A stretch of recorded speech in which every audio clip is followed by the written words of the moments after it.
my music is influenced by LA culture.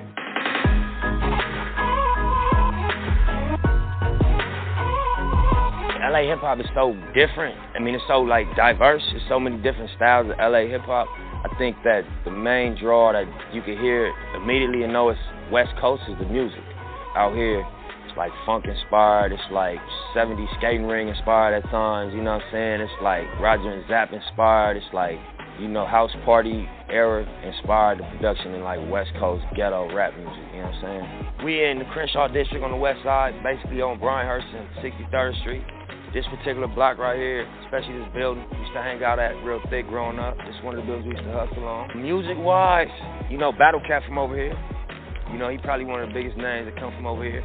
You know, Corrupt, when he came from Philly, ended up coming to this community and being embraced and really showing love and building a bridge over here also. So this is like Corrupt LA home as well.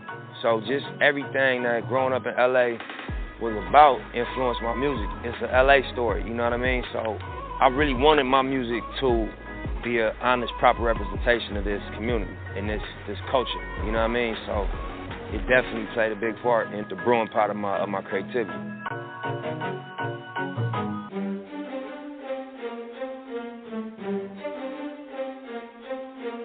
I think Compton got a unique culture also. You know, kind of like Crenshaw got a unique, it's different. It's different over there. They got their own style, they got their own thing. It's authentic, it's West Coast, and it's specific, so, you know, it's culture. And I think that the world is curious about those type of things, you know what I mean, those type of places. And I think that's what we're looking at now, what's coming from Compton.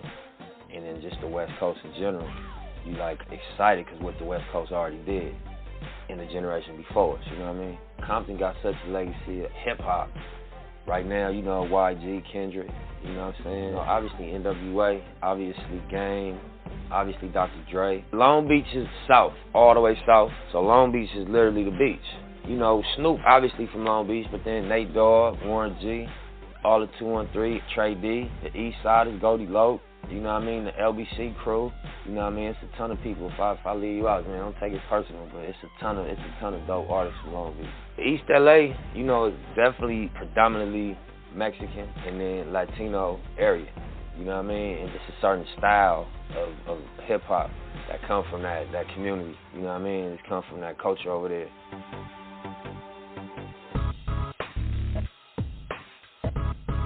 To the south, you're just going into what they call, like, you know, South Central LA, just like different sets. So you'll be going out of like the 60s and into the Brims and then into the Hoovers, where, you know, there's people from over there that done music. Obviously Schoolboy Q. BG Credico, he from Broadway. You know, he recently dropped a new project, you know what I mean? He doing his thing. He got a store over there also. He got a brand and a movement called So Way Out for Broadway. My role is to be me and be true to myself first and foremost. And doing that, the past 6-7 years I've been in the game, we represent a hustler. I think we represent inspiration. I think we represent, you know, staying down. I think we represent pulling yourself from the bootstraps. I think we represent one of the main core principles of hip-hop, you know, and my brand being Nip Hussle, being the Marathon, being, you know, Crenshaw. And I think it inspired the young people that it's not connected to the resources, but they see that a Nip Hussle was able to find a lane and thrive to a degree and be able to build, you know what I mean? So I think that's what it represents.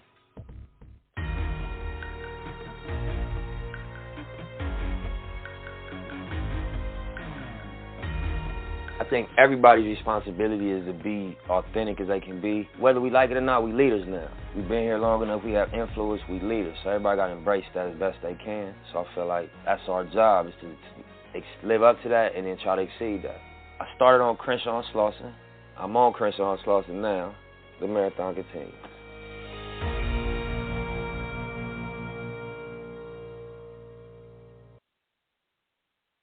Yo, what up with it?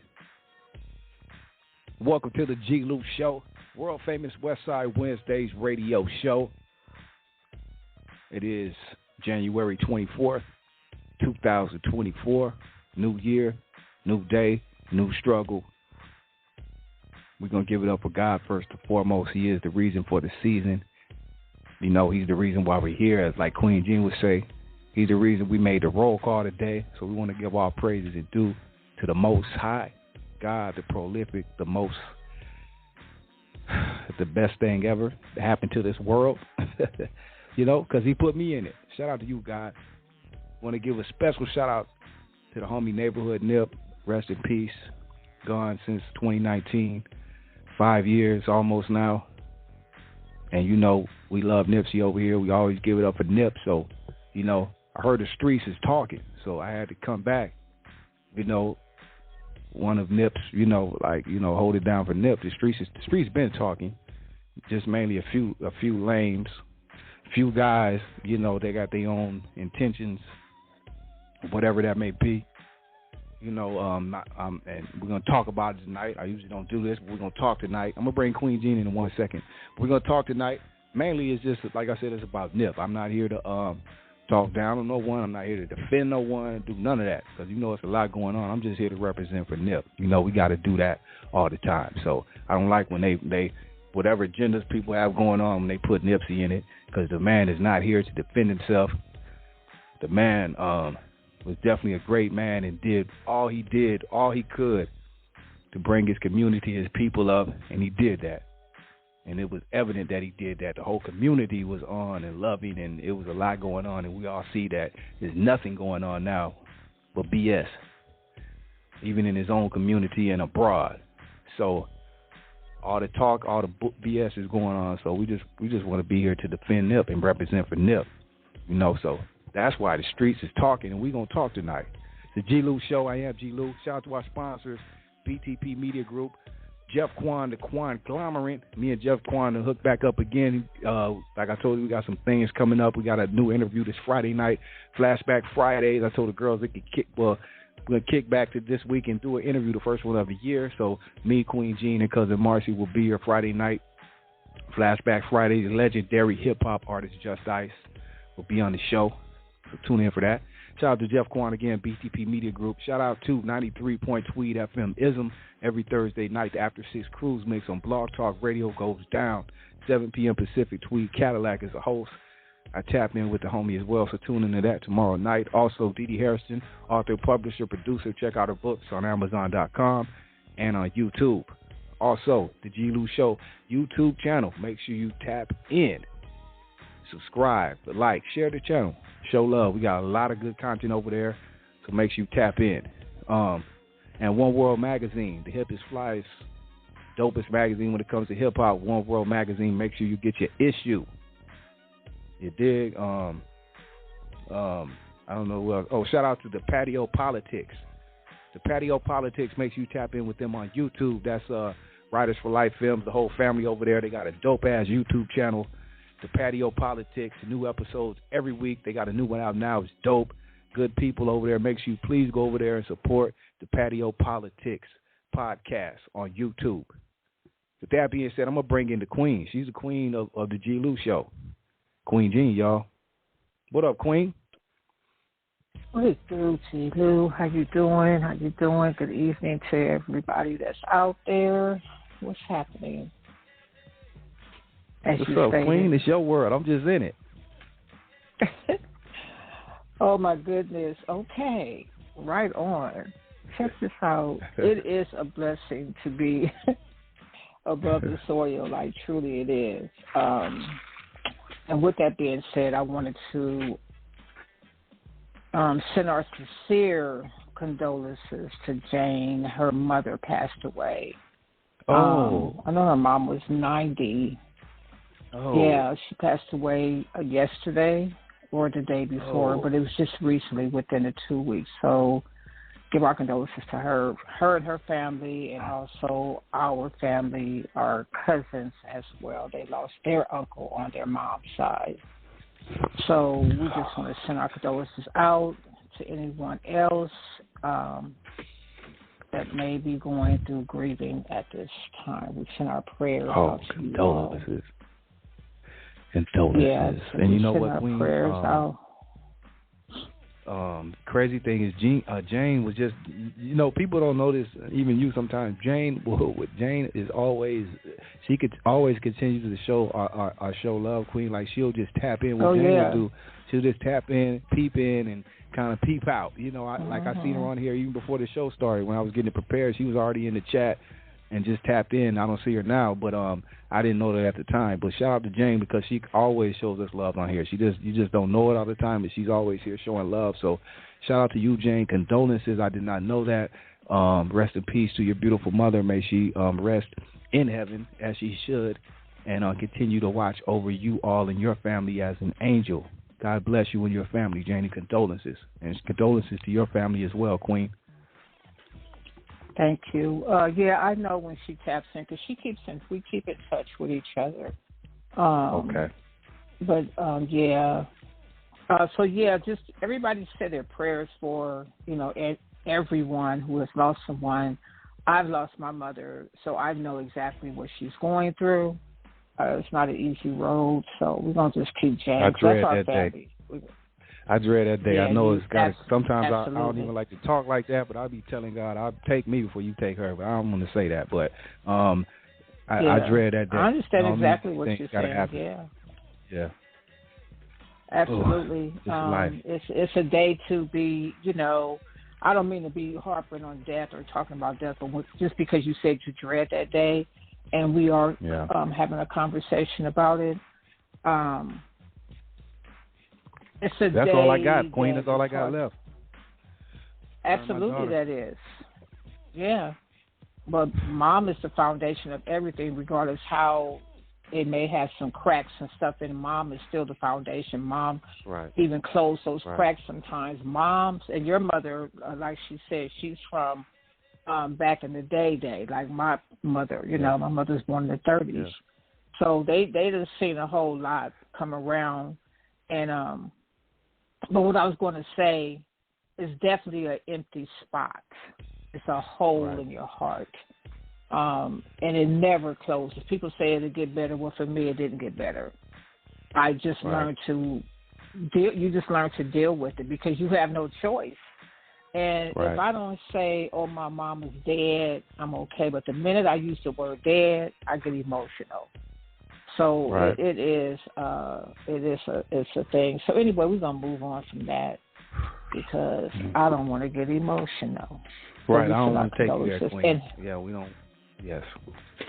Yeah, and happy birthday to anyone celebrating a birthday, an anniversary, anything that you can celebrate or you're celebrating. Happy birthday, and because I've seen a lot of birthdays today and newborns being born and. Yeah, things of that nature. And I don't really know what's going on with the Nipsey situation. I was like, okay, what's going on? I mean, I've seen a few things, and I was like, wow, they're really getting out of control. So I scroll past a lot of stuff when it looks like it's just a bunch of drama. Or, are they just being so mean to each other? You know what I'm saying? And this is sad. But go ahead. And it ain't really just, and it's really only one-sided because it's really, and it really ain't, like I say, about Nipsey, but it is because all this stuff they got going on, Nipsey keeps coming into it. They put him in the center of it, and he's not even here. Y'all got y'all thing going on, and it really ain't even y'all. It's one-sided. These people just really coming at big. It's really, I'm not even going to say dude's name because we already know who he is. He's a loudmouth, so you all heard him. But it's really just him going at, another individual we all know. And like I said, I'm not here to even defend nobody. I'm not here to defend Big U or nobody. You know what I mean? He's his own man.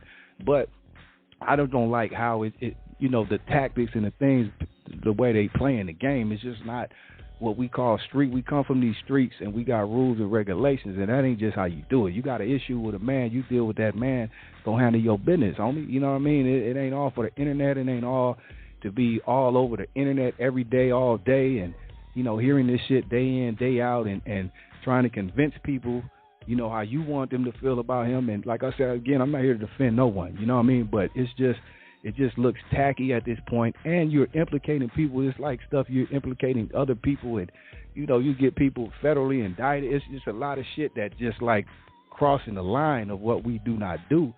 And it's just gotten to a point, and it looks tacky, and it's shining a bad light, even on the West Coast, period, because you got all these other people tuned in, and it just looks goofy, and this type of stuff was not going on. You come from the old school, Queen, the real G's, and they don't get out like that, so it's real tacky, you know what I mean? But my thing overall is just involving Nip. I'm not here to and even talk about that, talk about dude. I'm not even going to mention his name.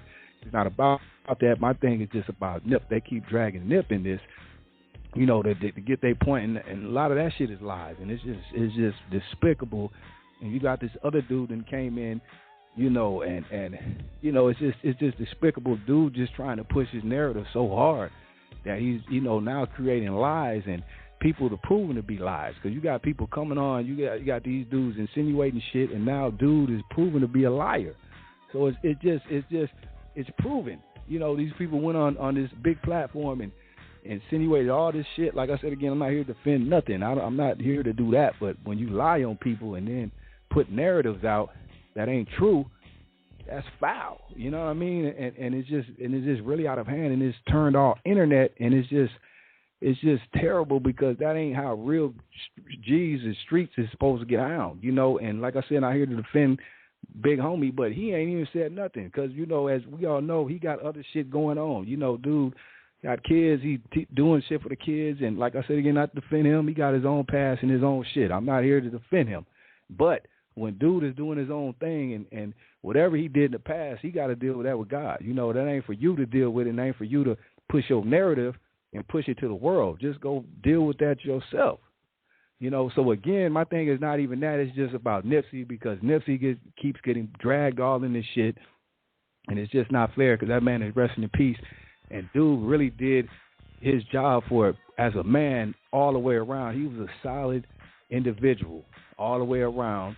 You know what I mean? Whether you want to go street, whether you want to go political, whether you want to be a father, community activist, the man did it all, and it showed, because we all see how even how that community was when he was here, opposed to what it is now. This shit is like a soap opera and a bunch of BS in that whole area, and it's a bad light being put on there. You know what I mean? It's just sad, man. So I'm just, you know, like I said, my thing is just here to defend Nip, and just, you know, I just don't like the bullshit, and dudes is doing way too much. You know, when you go to start lying on people, and, you know, that's crazy, and you lying about shit with Nip, you know, and it's been proven already. This dude went on here and did this interview 2 days ago and did all this shit, and we find out it's lies, because what people don't know, when you have this internet now, you know what I mean, it's receipts and paper trails. So you saying one thing in this interview, but now we go back and got footage of you yourself saying totally different shit just years ago, just 2 years ago, 10 years, or whenever. You know what I mean? It's being proven. So for you to be lying, I know Queen, like, I don't know what's going on, but yeah, the people that do know. You know what I mean? The shit is no, I know a little bit. I mean, I did see something, because I know, you know, we could just, I know what you're speaking on. I just kind of like scroll past it sometimes, but, you know, when you're dealing with someone who's tacky, wacky, mouthful of nuts, act like a chipmunk, and it's a lot to be said. So I do. But, you know, that's why I always say silence is golden. Silence is the most golden thing that you can incorporate in your life, because everything don't have to have a rebuttal. You don't have to go, because when you rebuttal and you feel like, oh, let me address this clown just because I'm that dude, and now you trying to belittle me, you trying to make me look bad. Oh no, I'm that dude. So do you know how much that man probably fought back and forth with his conscience on, I'm better than that, I ain't gonna say nothing to this dude. Do you know how much strength it took him to do that? And then finally it just said, oh yeah, then it was like, oh no, hell to the no, I'm so I gotta say something, because it's getting too far now. Because you damn near finna put me in a federal indictment. Like you just like, dude, and I give respect to Big Dude, you know, because he hasn't said nothing all this time. You know what I'm saying? He ain't said nothing. But when you get to a point where now you just continue, and now you're going on big platforms, and now you're bringing up. It's one thing for you to just say all you want to say, because we already know you don't like me or you don't like Dude or whatever. That's cool. And he has his narrative and people that support him, what he does. But when you start bringing other people into the fold and they are blatantly lying, and now you can even, you know, put out shit on bigger platforms, because bigger platforms pick this shit up too, and it starts moving and getting a life of its own, and just being put on platforms that this guy is saying this shit, and it's a blatant lie, and you could even get me, you know, federally indicted and shit, you know, it's like, come on, bro, you know, I don't know, like at that point, it's like, yeah, I don't know, and that's what it's come to. And you gotta be careful in your verbiage when you're even going back and forth, that you don't get yourself federally indicted, that you don't incriminate yourself, because when you're hot, your head, you get hot. When you're hot, you're pissed, and you're in that zone. You don't know what's gonna spill out before you know it's spilled. That's why I said silence is gold and everything. You don't have to have a reaction. But I understand. You know what I'm saying? Right. I do understand, but I'm just saying that it's you know, social media just ain't the way. It's just, you know, but that's what it has become. That's why I say it's a gift and a curse, because social media is so powerful and can be used in powerful ways, but it's being used in some devilish ways as well too. And now this social media, this is taking over the streets, the music, like this is social media and platforms and people's shows is bigger than everything now. It's bigger, like even rappers, artists, their platforms and YouTube shit is bigger than their music. So this is taking over so much to where that is the voice of everything. So now you have certain people who are, quote unquote, somewhat a voice, you know, and what people hear, you know, and it's, like I say, it's being taken a wrong way. And then, like I say, not only my thing, again, here, I'm not even here to defend no one or to talk on, that's why I ain't mention no name. My thing is for Nip, you know what I mean? Because I don't like, again, how he's being dragged in all of this shit. And it's not fair. He has kids, you know, his little girl I know is at an age now where she's seeing all this shit, you know, and it's just not, that's just not it, man. You know, it's not. And that be the thing, these the children who have parents that are in the industry, and they be so proud. And I'm not speaking on Nip, because she can still be as proud to be like, oh, this is my dad, and the kids, and you want the kids at school know that's your daddy, and then like speaking on P thing with his twin daughters, like now they have to be looked at in a whole different way, you know. So I just think that artists that's should a lot. think about the kids are the suffering. Yeah, and I'm not speaking on with Nipsey's daughter. He got more good that overshadows anything. You know what I'm saying? And just by her being his daughter and where they come from, Etran, their mindset is totally different anyway. It's a whole different mindset. She probably read it. And then to be fair, that crap. Nipsey, don't even look, because to be fair, Nipsey's whole family, you don't never hear none of them, Sam, never saying nothing. Like, they are definitely ones that don't feed into anything. You don't hear them saying never. Even when the trial era, you didn't hear them saying anything.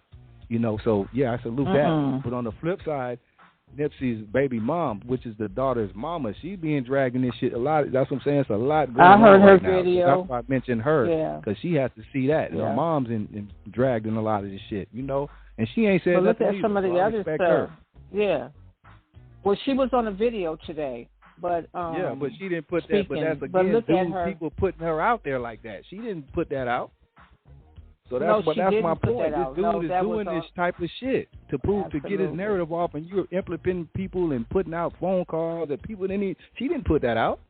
He's putting that shit out. But his strategy is to do that to bring more people out, to get more people involved. The more people that speak on it, be like, man, whoopty wop. And then whoopty woo, and then there's more. Then he got more than just, you know, ammunition. Let's go. Keeping it going and going. It'll fall to the cement and be covered. But in the meantime, you're messing with reputations, lives. You're bringing people out of retirement. You got people who want to come out of retirement in a real way. You know, and not the verbiage, and that's why you got to be quiet. That's why I say silence is golden, and that's what the Hussle family is. They're silent people, and when they do speak, it's on prosperity, what they're doing. You're not going to know their moves, not on that level, you know. So, but like I said, I knew it took him a long time. He was probably just going back and forth, and then finally it was like, you know what, F it. I'm going to just say something. You know, because when you from the streets, you eventually want to show, hey, look, I'm not dead. I just was sleeping. Don't wake me up. And that's what they want to do. Because see, they know he's asleep now. They know what he's capable of and what his reputation is. But he's not on that. He got, he's doing it to his kids and NFL, all this type of shit. So, of course, they know that. So that is the tactic why they're doing it through the internet, because they're not going to go to him. They're not going to go to him, because if so, they would have did it. You know what I mean? They keep bringing it because, like you said, they're trying to wake up the bear to where he crashes out or does something crazy. So then all they got to do is sit back and let the, peoples come in. You know what I mean? So it's a dirty game they playing, man. That's all I'm saying. That shit is crazy. It is crazy. And, but as we're saying, social media is the big old playground for the people who don't have a spiritual connection to that the part. Right. They're not plugged into the source. That part. So, yeah. So that's it's no longer entertainment. People used to say, "Oh, that's entertainment." No, that's no longer entertainment. It's a whole different level. It's not. That part. Let me go to the phone line. We got some people checking in, like families on the line. Let's go to the phone lines. Hello, caller. Go to the phone line. Check my levels. Mic check 1 2 1 2. Salute Queen Jean, Hussle, G-Lew, super producer, listeners, Cousin Mercy in the building. I tapped in right when you all were. What up, Cuzzo? Hey, beginning. Love you, Cuzzo. We love you. I love y'all, man. Y'all know I love y'all. I'm gonna drink my coffee out our cup tomorrow, y'all. But listen, I heard social media good and bad, and I just want to give a virtual hug to my queen cousin, because you, when it comes to moms, we just adore you. And yes, condolences to anyone that has lost their mother, their stepmom, or mother figure.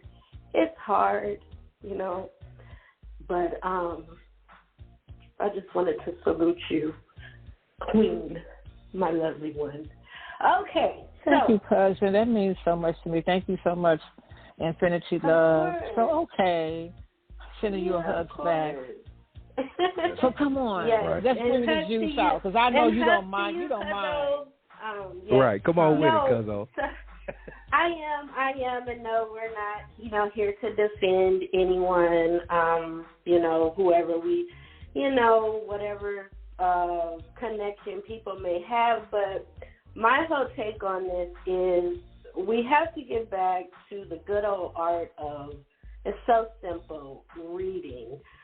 The reason I say reading is because a lot of these things that are being said, that are being catapulted into our brains, that they're trying to force feed us, it gives me a reminiscent take on the East Coast, West Coast beef. You get what if you can understand where I'm going, I'm a land. Yes. So it was media inspired. The media inspired it, right? Public figures have been proven that this can work. We have the Hitlers, we have the number 45. We have what's going on now, and 45 looks like he's coming back. Oh my goodness! Wouldn't that be a perfect example? That's a whole other topic, though. That's a perfect example. So the thing is that it's catapulted, it's shot into our brains. You take it in, but you can only take in what you're going to feed your own brain, right? So I heard you say earlier, Cuzzo, you said, well, Nipsey did such great things for his community, and now look at it. It's basically going back to SHIT. Right. So, I'm trying to get struck or nothing. So, speak on it. When you look at it, it's like, that's a perfect predicament. Like, when Biggie died, all hope for Brooklyn was lost. But what did they do? They went in there and they gentrified it.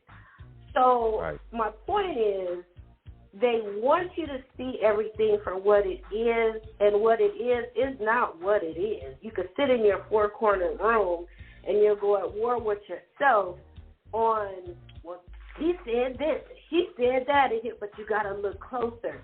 Less than a year or 2 years ago, you guys were on a podcast together, together. Right. You are a known person that will sit down with your so-called enemies, Q Hassan Campbell, Adam 22. Right.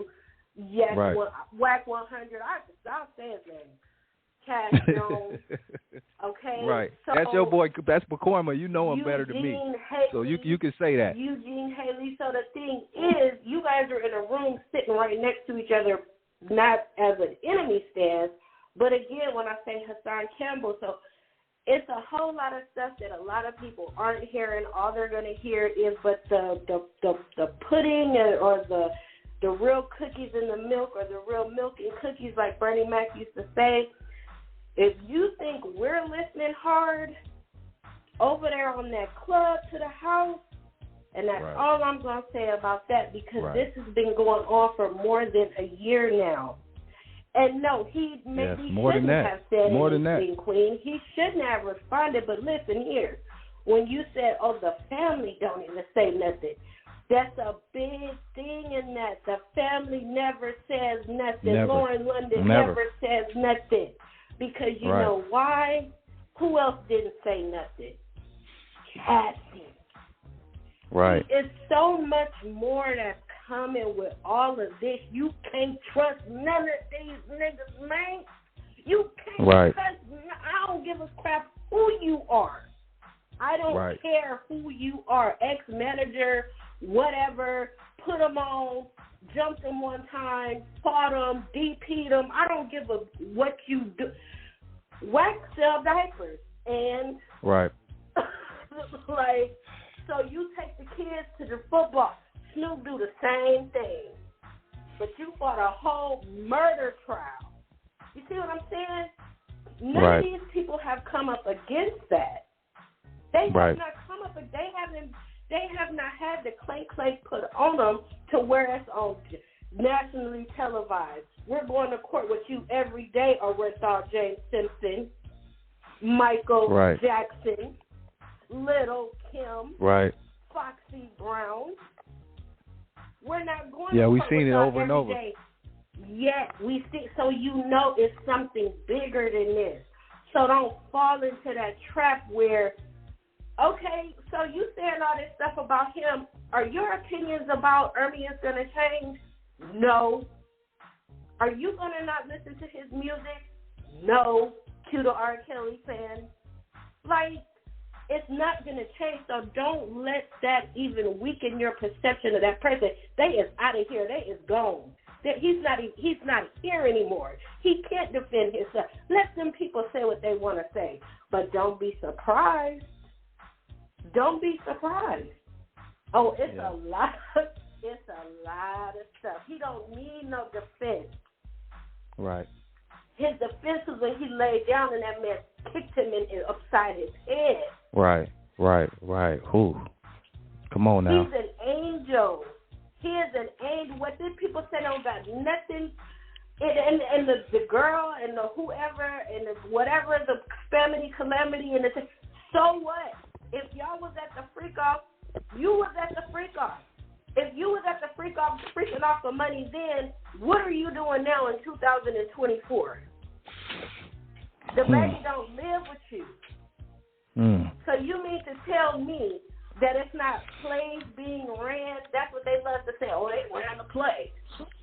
You get online and you argue with your so-called enemies, frenemies, every single day. But who's that's why I say, who's gonna be strong enough to take it? That's not for us. That's not for us. Is when they take that mess all the way to the legal. When the clank is gonna get put on somebody, and I bet you it's not gonna be the person that everybody wants to be. It's not, and that's just my opinion. That's my humble opinion. But no, that's the Marcy's minute for tonight. That's the Marcy's minute for tonight. Don't let these people fool you. They sit down with their enemies. What do most of them movies or TV shows show you? You know, we watching our powers and our what happens in the long run. The wires, the enemies is sitting together. They definitely are, because that's what they showing now. I'm seeing like how this dude here was just the enemy. I don't know, man. It's some weird shit, man. I it's just sad that people do whatever they're doing for whatever reason they're doing it, and the cloud, it's not. Buddy got his own narrative and his own thing. Like you said, they were friends and frenemies, but now other people are coming and their narrative they're pushing. I don't know what for their cloud or TV shows, whatever they're trying to push, and people will get up here and blatantly lie or do whatever they're doing to incriminate themselves or whatever, and that's just sad right there. I just people can't. Playing the same game. People playing the same game, because to me, in my opinion, they're playing the same game. They're not the ones that the God-fearing ones that are supposed to have our eyes open. We're plugged into the source, right, Queen? We are plugged into the source. All that stuff does not have anything to do with us unless it comes to babies, women and men and boys and girls that may have been harmed in any of these processes. That goes with physical abuse, beatings, R-words, essays, SM, all of that. That's the only thing we are supposed to be focused on. All that whoop, whoop, wham, wham, you did, I recorded, screenshot, posted, PTR that, Because at the end, look at the super crisp, blue face, and that girl. Right. She didn't move all the way back into the house, but they went through all that, and these people, she moved back in the house. I didn't know that. I ain't even gonna go there with that. She moved back into, but a year ago, the same person had the police at the house and threatening to beat this girl and all these things. They know what they're doing. We don't need no parts of that, other than to keep his legacy alive. That's why the family don't say nothing. And that's all I got. I'm going to sit back in class and drink some more juice. Okay. I like that take on that, Cuzzo. I like your take on that. That's real spill. And I appreciate your take on it. Like you say, it's deeper. It's deeper than rap. So but like I say again, even my thing was not to come on here, and I don't even wanted to make it about this or that, or even make it like I'm trying to defend Big Homie, because that's their thing. But when you, like I said again, bring it to where you're bringing it to the world and just pushing it and putting it in front, and again, like you said, it's media based too, because the only way this gets put out, because like you said, it's been going on. Buddy's been pushing his narrative against Big Cuz, but now when you bring it to these platforms, that's when it gets the legs and the life, and now it's being pushed all across the world and on Front Street, and we got to see this shit every day. And like I said, and now in the midst of that nip is getting put all in this shit, so it's just, that's the part I don't like, man. I just don't like that, man. So that's just where I'm at with it. A known almost prosecuted S-Air won 2 more primaries. I mean, those are like, people still can't get through the Red Sea over there, like, because we got to pray for the military. It's a distraction to an end. This is your new entertainment. This is your new MTV. These are your new soap operas. It's like the devil's busy.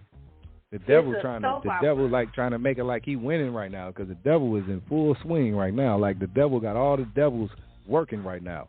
The devil got all his soldiers working right now. I'm gonna tell you that much. Like you said, all the way up to number 45, because number 45, whether we know it or like it or not, he coming back, and it looked like nothing we could do about it. Listen, I don't even know how that's possible. I just, say that as a culture,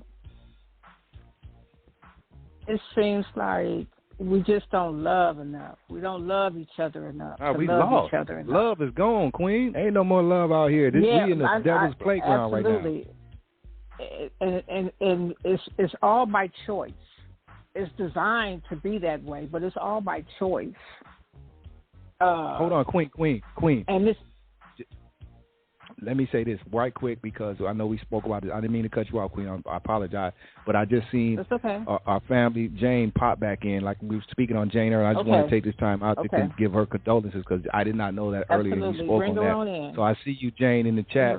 She didn't press 1. I just see her there. Like she peeked in. So I don't know if she wants to speak. But I just want to say this, Jane, while you're back there listening. We love you and condolences to your mother and your family. And we love you, Jane. Oh, she did press 1. Let me bring her in briefly. Hello, Jane. Good evening. Hey, thank you so much, guys. I appreciate it. For real, it's so amazing. She was 96 years old. Would have been 97. Oh, February 96. 10th. Yeah, she would have been 97 on February 10th. Anyway, we got a call. I live in Hillsboro, Oregon, which is about 20 minutes outside of Portland. She lives in Oregon, she lived in Oregon, but about 3 hours away. So we got a call, and we went down there, and she was in the hospital, and she had pneumonia and RSV. And then come to find out she had this AFib. It's a heart condition, AFib. Anyway, they said that she wasn't going to make it, so we were there, got there Thursday, stayed there till Saturday, came home, and she passed away yesterday. But she went the way she wanted to. She had been living in an assisted living apartment, and this is a lesson to people who don't follow up with their insurance. She worked many years, and she didn't pay into Medicare, and the hospice wouldn't take it. They would charge $415 a day. So they got with the hospice nurse and the nurse at her assisted living got together, and they brought her back there. They got a hospital bed, oxygen, all that, and had her all set up. And she wanted to be there. She was comfortable there. And she went to sleep and didn't wake up. So thank God she passed easily at that point. She had a rough time, but she lived a good life, and we'll all miss her dearly. Great grandkids, everybody. You know, she got to see everybody, so it was a real blessing. And anyway, thank you so much, everybody. Thank you. I appreciate it. Yes. I really do. We love you, sis. We love you, and our prayers will you. Continue to be with Thank you. I love you guys too. You know, you're my family too. You know that. Yes, your family, Jane. Your family. Yes, indeed. I appreciate it. Yes. Love you all. Rest in paradise to your Queen Mother. We're here for you, Jane. We're here for you, Jane. Whatever Thank you you. need, we're here for you. Thank you. I appreciate it. I'll talk to you later. I'm going to get off now. Okay, Jane. Okay. Good night. Good night. Thank you. Hey. Wow. Yeah, I just seen her in the chat, so I just had to, briefly let her know, send our love, because I didn't know that, Queen, when you mentioned that earlier, so. Wow. Okay. Shout out to you again, Jane. Okay. Go ahead, Queen. Rest in paradise. I love you. We just had an earthquake, y'all, so keep us in prayer. Oh, wow. Damn, there's all types of stuff going on. I didn't. Yeah. Because of what you just said, we are in. Man, it's just a sign, like on some for real stuff. It's just a sign, and that's why we come out plug into the source, because everything that these people are creating with the narratives and stuff, it's always guaranteed something ugly is going to come out of it, period. Right. Whether Nothing it's good through, will come out of it. Whether it's through the attorneys in the background doing their thing and you going to get hit with a big whoppity-whop, or whether it's going to be by blood. It's not even worth it. You know what I'm saying? Like, what do you get out of this besides hating on your own brother, your own sister? We're so we're so enslaved with the mentality of you know, where it all started at for us not to like each other. They was turning them against each other back in those days. Turn them against each right, other. back in those days. Even going with the this is way off topic, but I just because you said that, bring each other down. This is even going to this is way off topic, but even going to the Cat Williams thing that just happened, even though that was a very big thing and broke the internet and it was big, you know, and a lot of it, I'm not here to say what was true or what was not, but at the end of the day, that's really what he was doing. You know, it was all about talking about our other brothers and bringing them down. Whether it was true, I'm not here to, like I said again, all that, but the outcome was that, bringing down our own brothers at the expense of, you know, entertaining people. And, you know, it was all fun and laughs, but we still are bringing each other down. You know what I mean? So I just want to say that. I don't know. I got decades in this world, so I've seen it change. Just change.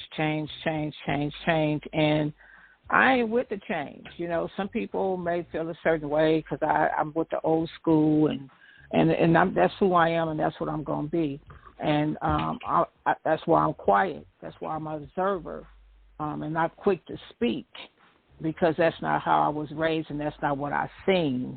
Right. Even back in the day on our TVs, the black and white TVs, you know, they would just report news. You ain't hearing all this other hoorah stuff, you know. You may get a little bit of it. You may get something gangster in a black and white movie, you know, but it's a whole different ball game. And just the way the world, the people in the world are, because it's not just a generation. Come on now, because these brothers are not part of the generation. Right. Their generation is from a whole other generation. So it's just that's the why people it's of so the world. Sad. Like, damn, man.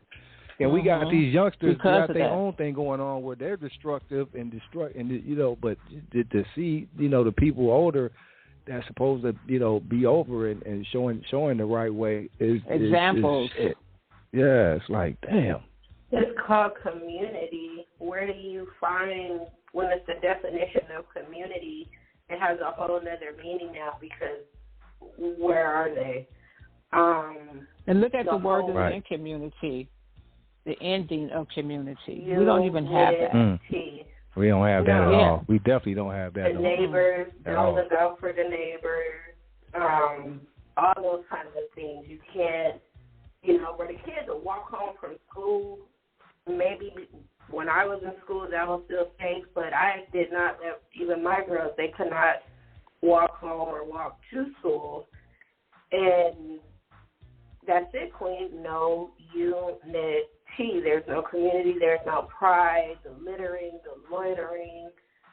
And then it's, again, the media, it pushes that, not to keep going on people's appearance, but you have Fugly Red out there, and this is being pulverized into the new youth. So that's why everybody really almost seems like they're on demon time, and, you know, and it's like the GATTO, the ghetto. We thought the bling bling era was bad, but now it's just totally the more that you get in any community because everybody is trying to mimic it to the point where other cultures are saying, oh, yeah, well, we had this part in the beginning of hip-hop, you know, where it's being emulated by all different types. You can go to any town and you'll see these kinds of crazy things going on that you wouldn't have seen 20 and 30 years ago. No community. Yeah, these children are not being, well, I don't know, I can't say they're not being taught or they're not taking heed to what they're being taught, but they don't have their own minds anymore, you know. Everybody wants to be a follower in this generation. They all want to follow, but what I don't get is the generations and the generations before them who's following what this generation is doing. What's going on? Right. That part. Like what's happening here? Somebody make it make sense for me. So I don't know to just be, you know, like have some understanding. But right now I see no dotted I, cross T, comma, verb, pronoun, noun, that's going to give me no understanding on what's happening. I don't know. And I have grandchildren that lives in this generation. But I talk to them and I pray, because like I said, they might be being taught, these children, but they going to do what they want to do now. There's like no I heard this comedian today on social media, and I forgot his name, but he was talking about how his daughter was tripping with him. And you know what he said? He said, fuck that bitch. Oh. That's what he said. Wow. He said her mama, too. Her mama was drumming, now she drumming. He said these kids today don't have no respect. None. He said, so you said you don't want to respect me, I'm not going to respect you. And he said it again, just with so much conviction. He meant what he said, and he said what he meant, with being very unapologetic, because she was disrespecting him verbally. And he was just like, this generation. Yeah, that's a whole lot of that going on, too. Yeah, the way he said, if you don't put them in check, yeah, he said he just fell back. He said he just, whatever. This is what he said, too. I can go make another daughter. Wow. So, yeah, that's what it's coming to. That is, just like Hussle said, no, he wasn't. That's a lot he's of a comedian, but he wasn't. Oh, yeah, he's a comedian, but he wasn't. No, he was not being a comedian in that time. He meant what he said and said what he meant, like I said. And oh my gosh. Yeah. Wow. Yeah, he, like he said, I can go make another daughter. But whatever she said, it was very disrespectful. He's old school. He's not as old as I am, but he's old school. And it is what it is. And he's, feel like, I'm not going to let you disrespect me. Kind of like, whose daughter was that? Benzino. Benzino kept coming on trying to apologize. Defend his, it's like, so yeah. And it's all being on social media, though. And it's all like this is stuff y'all need to be having in the house or behind closed doors, not social media. That's where the shit gets twisted, because everyone's bringing their problems to social media. They'll go and do a whole thing on social media talking to the world instead of talking to who they need to talk to. And that's the kids and the parents. And that's the kids and the parents doing this. Remember when the source of accountability used to be, salute to anybody out there still pushing that line, it's dinner time. Everybody is sitting at the table. That's where you got off it wasn't no distraction. You couldn't even have a book at the table, just speaking on my own experience. Right. That's not going on. When is the gathering? Nah, that ain't none of that going on, no fuck. That they get is the funeral, the repast, or the baby shower. That's it. Yeah. They're not, and those are not even with integrity. There'd be so much happening at those, Family I seen the old girl at the baby shower, and this off topic again, but I'm seeing old girl having a baby shower with the baby daddy, whoever that was, taking pictures with his face and her ass. I said, wow, okay, this is what we doing now. I said, wow. Yeah. Like I said, that's off topic. With the grandparents at the baby shower. I'm like, wow. Yeah. There's some whole other just shit like going their weddings, how things are going on. It is. Because it's a whole different ballgame, The devil, like you said, the devil got he got a big gathering. A big gathering. It's a big gathering. And with the gathering that the devil has, it's like all you get to see. You rarely see something that's worshiping and of the source unless you have your own people that you watch. You know what I'm saying? But it I don't know. Right. Like I said, make it make sense to me so I can understand the sense of what it's making. Because right now I just don't. And I was thinking about that earlier, how I'm just so such a homebody, such an introvert. Like, I don't want to be on the phone. I don't want to be doing nothing. I just want to be left alone. Me too. I'm the same way. I don't want none of it. I'll be out the way. Like, I don't want none of this. You know what I mean? I told myself the other day, I said I'm a little too young to be not feeling this old, but like Kanye said, to be feeling this old, like. But that doesn't bother me. It's the best thing that you can do for your spirit. I don't want to be a part of anything till God says anything to me. Y'all know. There's nothing wrong with that. That's protection. That is just protection. And that's what God wants, because if it was something you wanted and the devil had a hold of your soul, you would be out there in it. But that's not what it is. So it's okay. You know what I'm saying? I've always been this type of, not always, but I've been a homebody. And I don't mind it, because when I get out, I go out, I speak, have conversation. My daughter told me, nobody's a stranger to you. You talk to everybody. I said, there's nothing wrong with having a little conversation. You know what I'm saying? But when you know the conversation's going to go another direction, then you be like, okay, I got to go back down aisle number 3. You take flight, move out the way. You move out the way. Like, I'm not trying to I don't exchange phone numbers. I don't exchange. Do you do social media? I don't even give out that information. I don't do none of that, because no. Like a friend of mine told me. He told me yesterday. He said, "I finally got a chance to listen to the G-Lew show when it was your birthday." And I was like, "Dang!" He went all the way back to when the show was on my birthday. But that's because I'm posting the show. You know what I'm saying? Posting the flyers. So if people come through social media and ask to be my associate, I don't know why they say friend, ask to be my associate, then I'll go ahead and accept because of the show. But being on the outside, these people are not people that you network with. You feel me? Because the conversation can go towards networking. So no. Mm-mm. Yes, if I'm making any sense. People, please note that I am just a guest tonight, but you can just type in Queen Jean. When you go to Blog Talk Radio, you could just type in Queen Jean on the YouTube, and those particular episodes will pop up from the G-Lew Show platform. Okay, so don't forget that. If you ever want to just tap in to any of them, I was listening to an one the other day, but I wanted to ask you both this.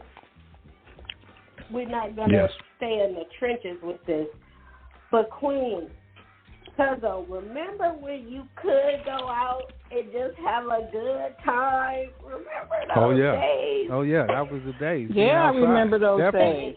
Goodness. Yeah, it was fun to be out. We all experienced to be out, and to this day and age, some of them don't have that social interaction. So I just want to know if you all were glad like me. Yeah, people don't have real interaction no more. It's just, like you said, social media.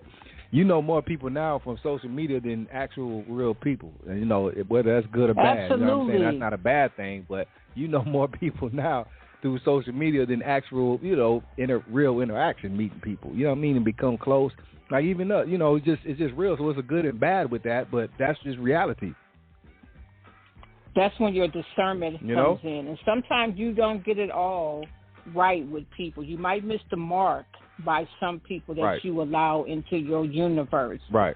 But that's when your discernment comes in. You know what I'm saying? So, yeah, you do meet some people on social media that become more friends with you than people that you've known in your life. Or, that know you from grammar school, So you do meet some people like that. But you just got to be careful. A lot of shit involved, too. You got to be careful. Yeah, you got to be very, very careful, because people that you don't know from the sandbox.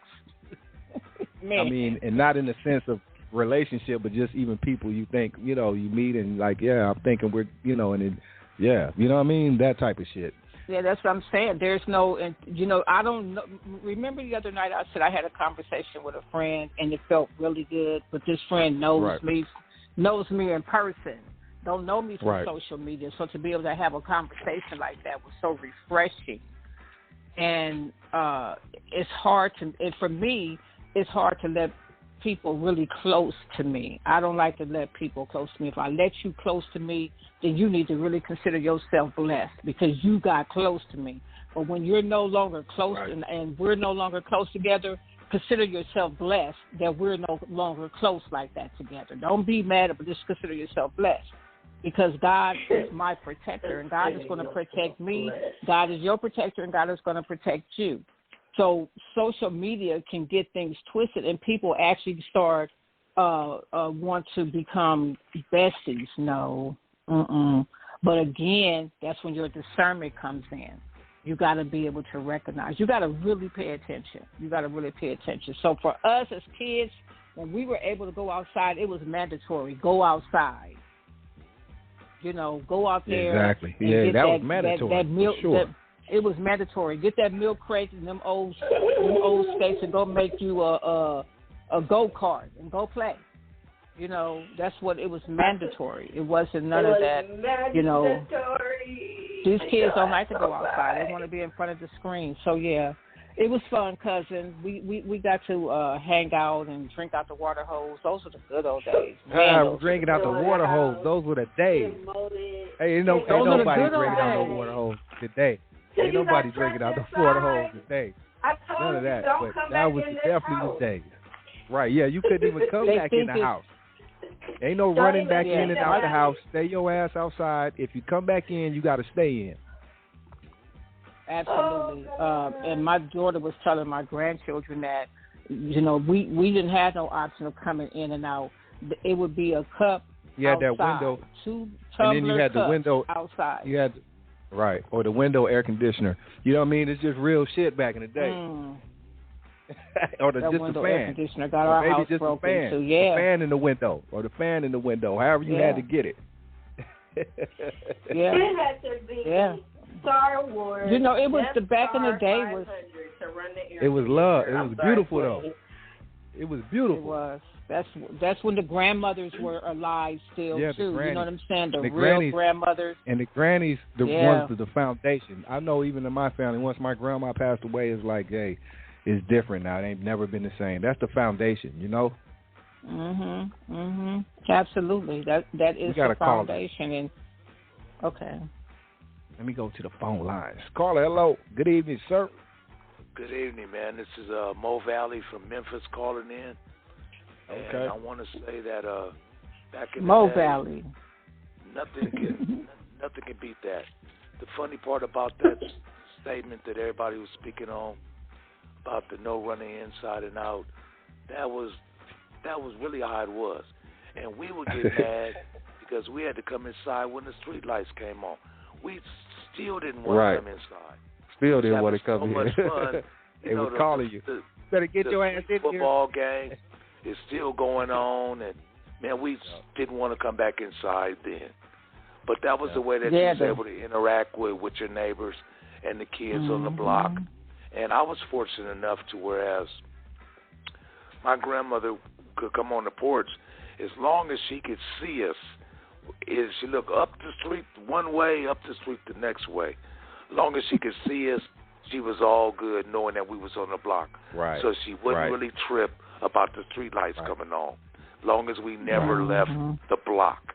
So man, and your neighbors looked out for you too. You had a community, like we said, so your they know you were good if you were down at so and so's house because they were looking out for you. Exactly, man. It was so beautiful, man. It really was beautiful, man. It really was beautiful.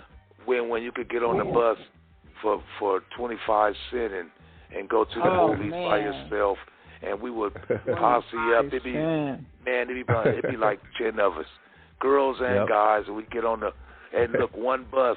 We get on the bus at King and Western, and it would take us all the way to downtown.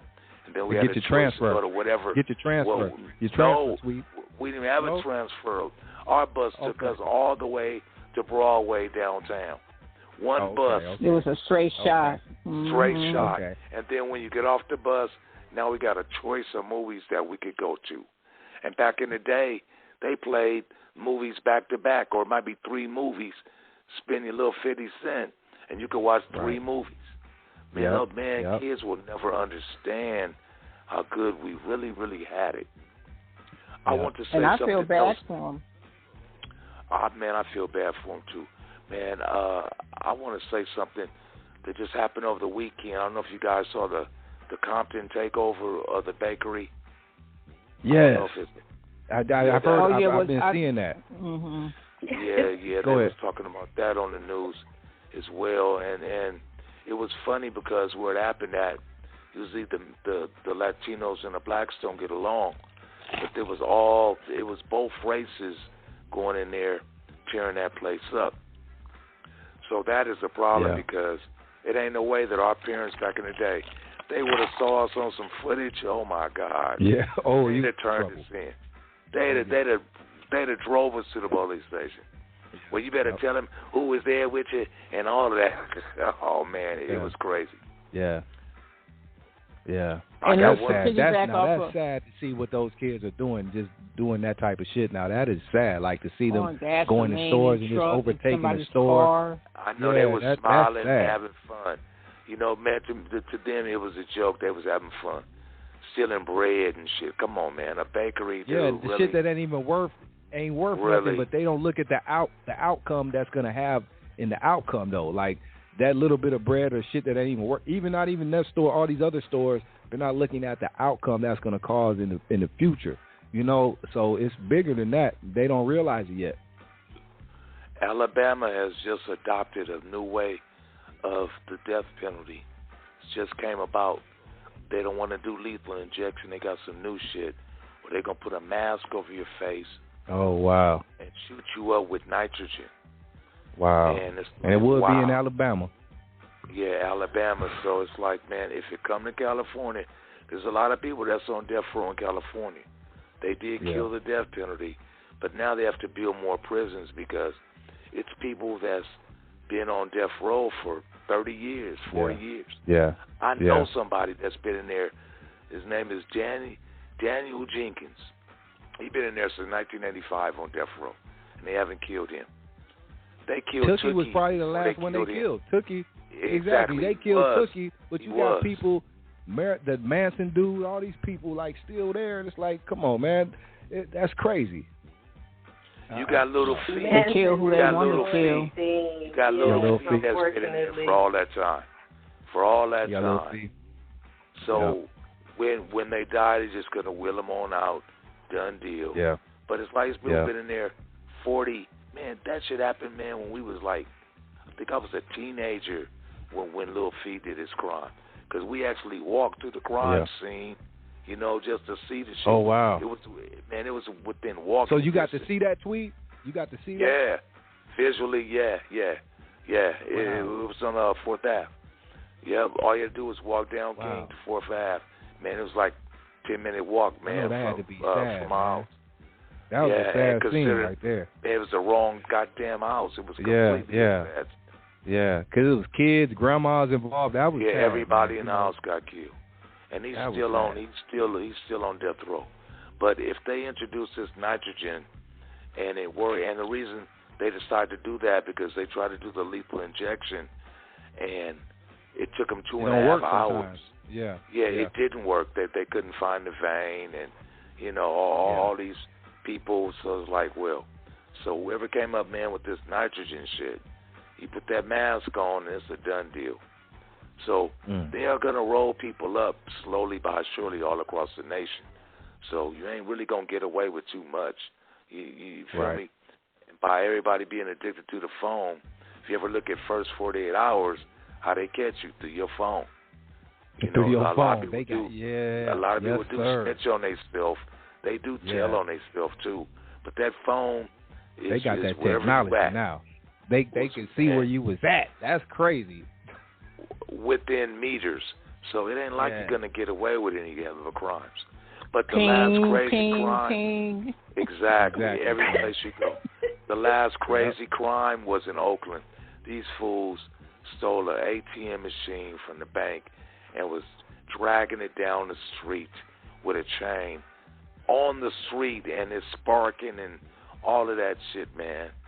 They drove it down the street. Everybody witnesses. Everybody and their mama can see crazy shit them going dragging on in the fucking ATM. I don't know what's going on in Oakland right now, Tweed. That I've been seeing a lot of shit going on in Oakland, man. For real, bro. It's crazy, and I'm watching it every day because our news is like the eyewitness news. Whenever something go down, oh my God, they telling you. But they have footage off the chain of these dudes dragging the fucking ATM machine, sparking down the street, man, in broad daylight. In broad daylight. How do you think you're going to get away with something like that? They are reckless and abandoned. They are reckless and abandoned. You can't get in the ATM machine. That's so. Yeah, that's a whole other issue. Everybody knows by now you cannot. Well, actually, you can get into one. You can get into one if you can get it to a safe location. All you need is a welder and a blowtorch. You need a blowtorch and a welder. Same way you can get into a safe. You can get into it, but you got to get it up out of there. But how do you know? But at that point, we don't even know what's in there. It may be a day where there ain't even that much money in that motherfucker. You don't got all that, and ain't nothing in there. Not worth it anyway. Exactly. It ain't never worth it, man. It ain't never worth it. That part is never worth it. It's like playing Russian roulette. It's a chance it might be something in there, but it's a chance that shit might be. It ain't worth that time you about to get. Like people go in there rob banks. Sometimes they may just come out with $5,000. Is $5,000 worth 10 years? Hell no. Not at all, man. Life is a trip, man, and these kids, they are so reckless and abandoned, and it's like, where the parents at?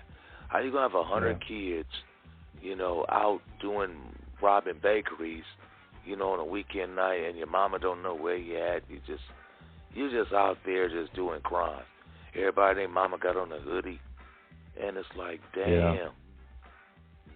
Look at what happened to the Domino's pizza man last night. He what's that? I didn't hear about that, Queen. The 3 17-year-olds ordered a pizza, but they were just going to rob him for the pizza, right? But he got there, and he was like struggling with them. But I know you're not going to get the pizza. And one of the teens took a gun out and shot him 4 times. 33 years old. Wow. You can have that pizza. You can have this. Well, they got arrested. Yeah, they're arrested now.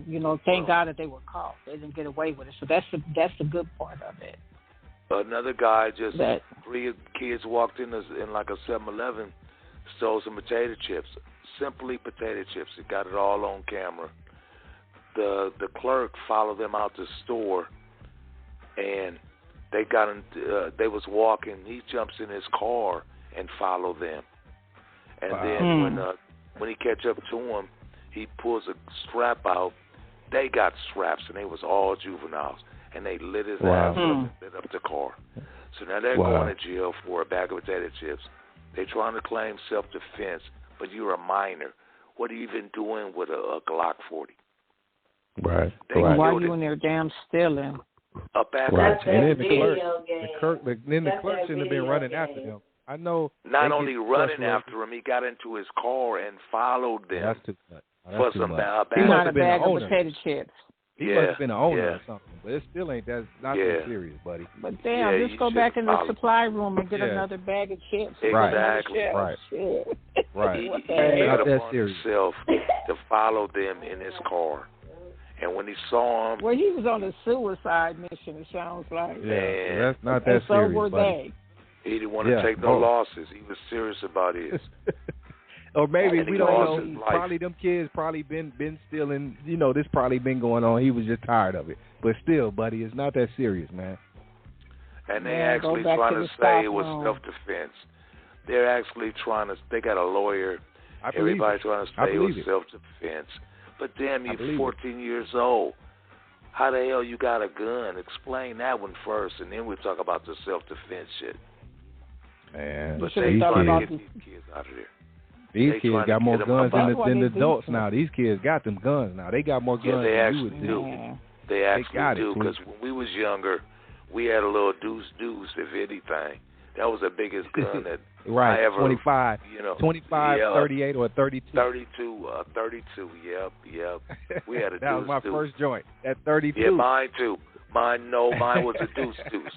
It was a deuce, yep. These kids got Dracos in their skinny jeans. Oh, yeah, they are, Queen. The deuces will hurt you. Oh, yeah. I'll keep me a deuce, like, And it's going to travel. It's going to travel. That's the dangerous part. That's why I said they're dangerous. Absolutely. Yeah. Hell yeah. Hell yeah. Something so small is very powerful. It is all up in you, and you ain't going to really hear it when you blast. That's why I like it. You won't know until it's too late. Yeah, it really way wasn't too as loud late. as, a 38 or a 9. I ain't never even shot a 9 in my life. I've never even held a 9mm in my life. I've shot a 380. I used to go to the range and shoot. Them 9s be jamming. I like 380s though. As far as the the compact. Yeah. Them 380s are them Glocks be like, oh, yeah. I used to love to go to the range. And them be 380s Glocks. are reliable. Those 380s are reliable. They small, but they reliable for sure. Exactly. And you have them right in your jeans, and ain't nobody gonna even know. Just like them deuces, have them right in your little clutch purse. Yeah, man. Really, the 380 is just like a deuce, but it's just more. But they really like the same. The body is different. Yeah. It's just messed up because everybody got a gun. You say the wrong thing to the wrong person. Yeah. Be it male or female. The girls got pink guns now. Yeah, you know where I'm at. They let motherfuckers walk. They let people walk around with them. That's what I was just getting ready to say. That's the dangerous shit. Well, in Florida, Florida is stand your ground state. All the stand your ground states, but you can get a CCW. You can get a CCW in California. All you have to do is fill out the form. Yeah, but if you yes, you can get a CCW in California. The only matter of fact, I qualify for one. If you're high profile, if you're a celebrity, or if you can prove that your life has been threatened, you can get a CCW. Okay, it's not a problem at all. It's not a problem at all. I think here, because here is a carry state too, and I think that was one of the worst laws that they could have put out there. To have a carry state, you know what I'm saying? Yeah. Like they do things that creates more problems. They do things intentionally. They do it intentionally. Then that creates more problems because if you got a gun, whether you got an issue or not, you're gonna be quicker to pull it out. It could just be a small argument, and you're gonna be quick to pull it out because you got it. Yeah, but you have the right to bear arms. But you have the right to bear arms. Because you say I can kill them. Yeah, well, if they give you the CCW, the First Amendment says you have the right to bear arms. So if you're protecting yourself, it's nothing wrong. CCWs are for people that are legal, that don't have a criminal history, all of that. So if you're legal, you should be able to possess that because the life you save may be your own. So I don't see nothing wrong if you're legal to be able to have that because it's to protect yourself. But that CC, look, the people get shot up in the supermarket or Columbine, where they shoot up the kids and all that kind of thing. Absolutely, and that's why I say it's intentional. That's where the problem lies. That's where the problem lies. Absolutely. Because it's one thing, Tweed, I respect what California is doing because we already know California, you can't have no just regular carry. You can't have just the Wild Wild West. So I respect the CCW because, people will definitely be more responsible. But where you have them, like Queen said, where it's just anybody can carry them, you know what I mean? It's just that's different because you just got people walking around that's not really responsible like that. You know what I mean? And they just know they can carry it, and that's a whole different ball game. Ballpark. Man, it's hard. Yeah, because you got some gun though. It's hard to even buy a gun in California, but in other states, you can go up in the store, buy a gun, and walk out with it. Yes. It ain't no and they have those period. And they have those gun fairs. And they have those gun fairs, Tweed, where you could just go, just like a whole, just go right up. As long as you straight, you can buy any kind of gun you want right there on the spot. Right there on the spot. With bullets. And then the funny part about it, back in the day, a lot of people from California would go to Texas and buy guns and just get them back here.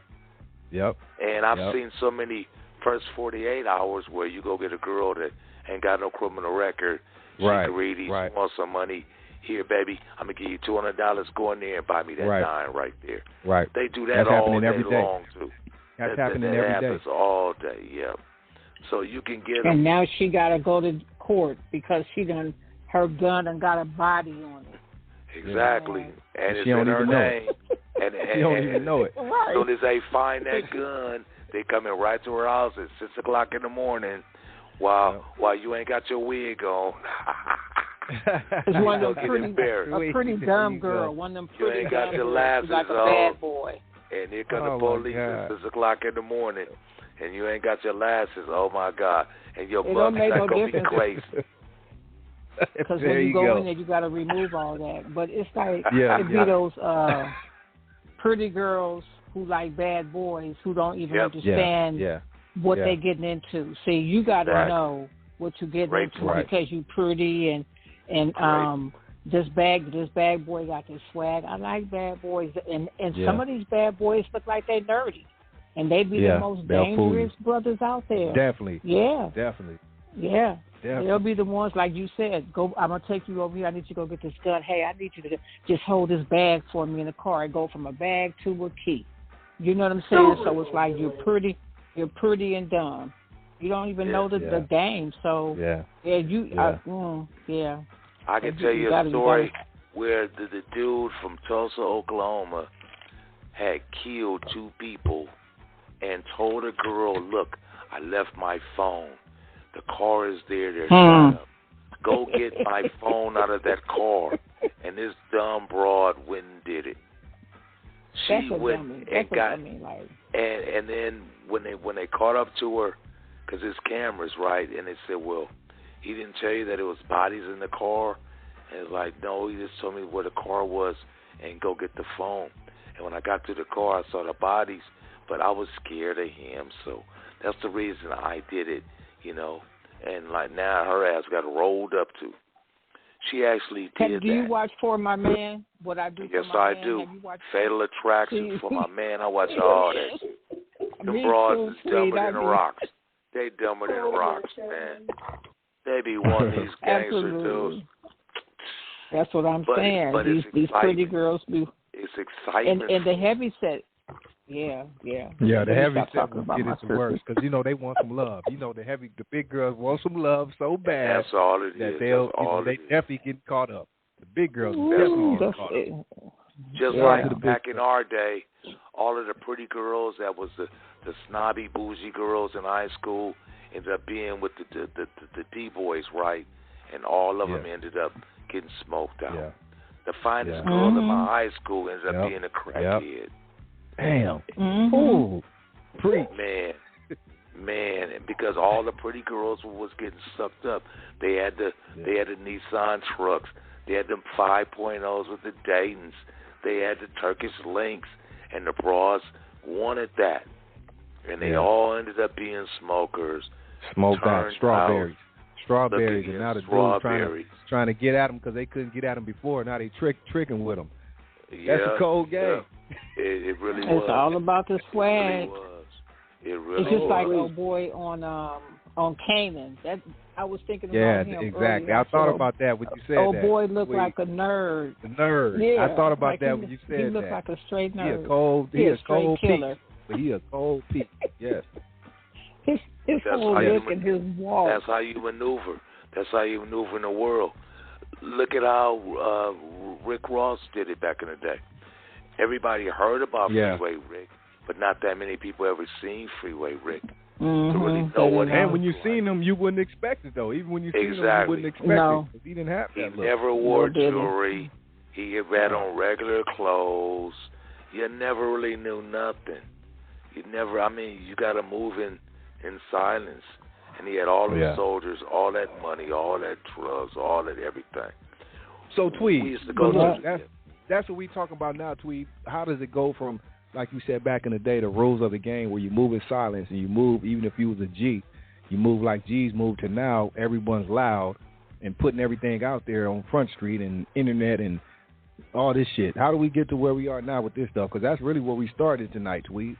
Because they really want acknowledgement of what they're doing. See, back in the day, we didn't want nobody to know what we was doing because if they knew, we was more afraid of getting jacked by the opposition.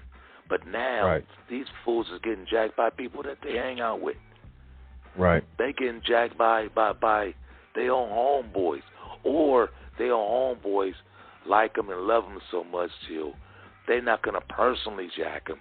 They're going to get some other niggas to jack them and play dumb. Right. But they was the one that set the whole shit up. Because niggas want to floss.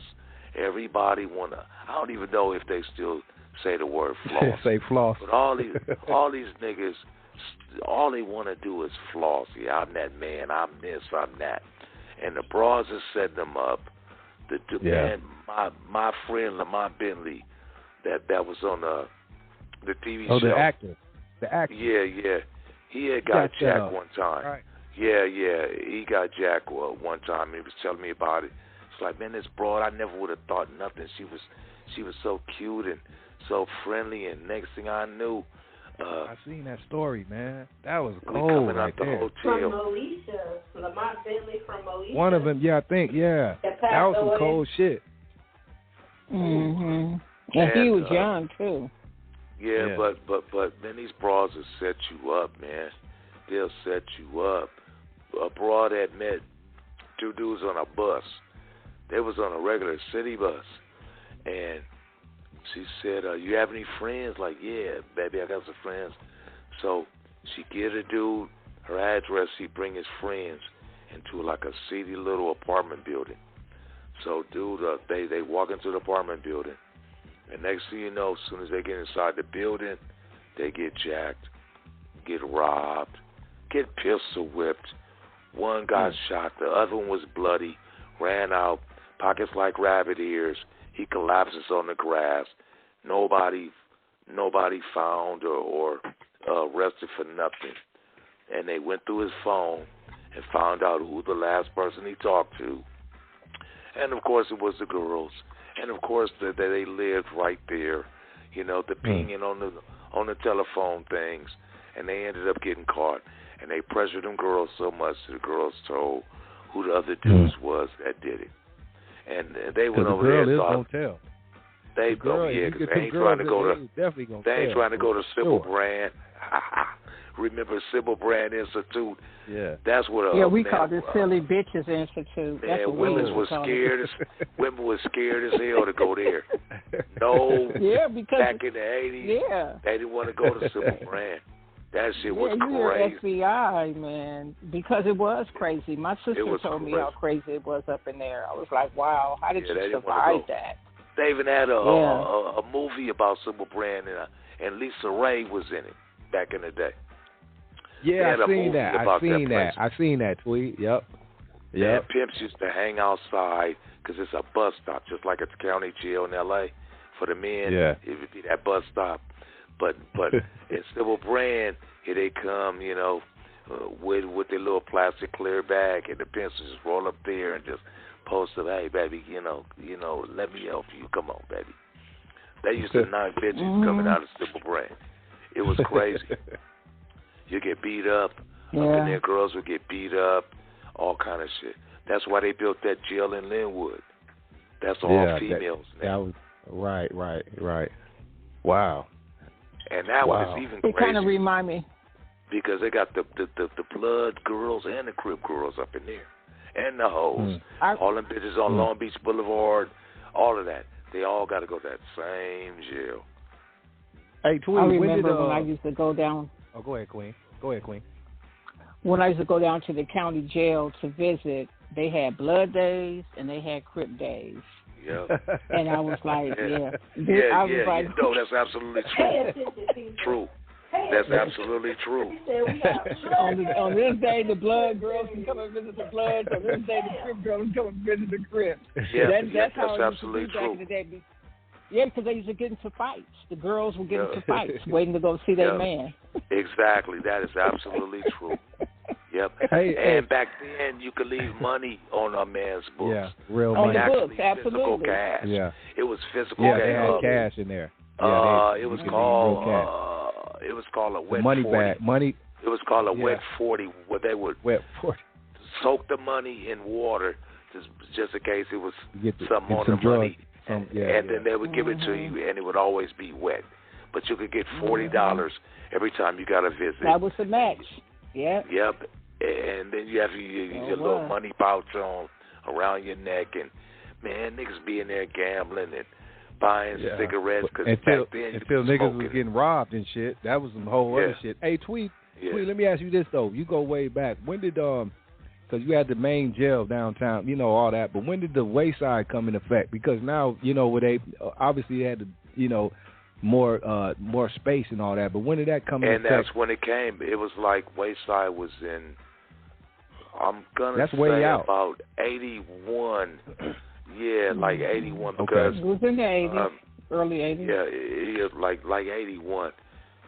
They had another spot called G-Lew that was like downtown Legion Park, and that got too crowded.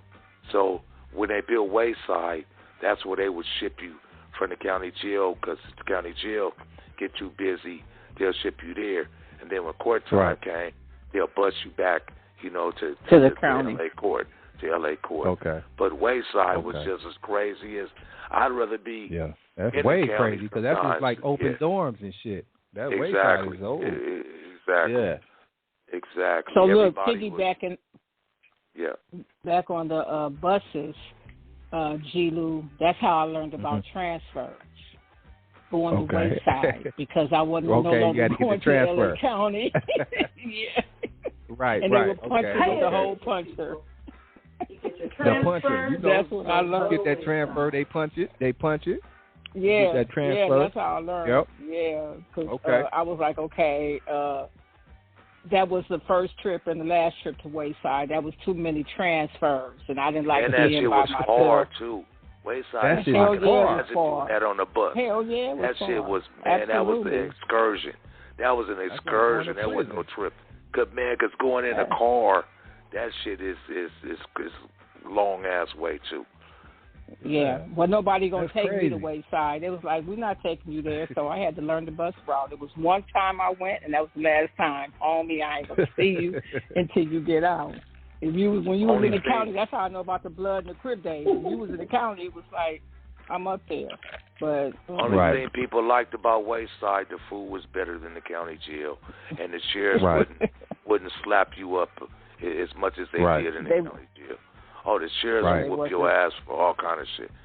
They would, if you got caught stealing an apple, they would have you in the hallway with an apple on your head. And when all the inmates walking past you, if that apple dropped, they'll tell everybody to turn their head, face the wall, and you can hear them just boop, boop, boop, boop, boop, fucking niggas up. The sheriffs would fuck you up in the county jail, dude. Sheriffs is cold. The apple and the soap. Cold. That's a whole other game. Yeah. No, that actually happened. And it's fucked up because I believe you. You could be in the county jail on a traffic violation, as if I was when I was. And I saw so much crazy shit. And I was cool at first. First day I was cool. Everything was good. And then all of a sudden, they was walking me to a cell, and somebody said, Zeke. And that used to be my name before I was a rapper from the hood, right?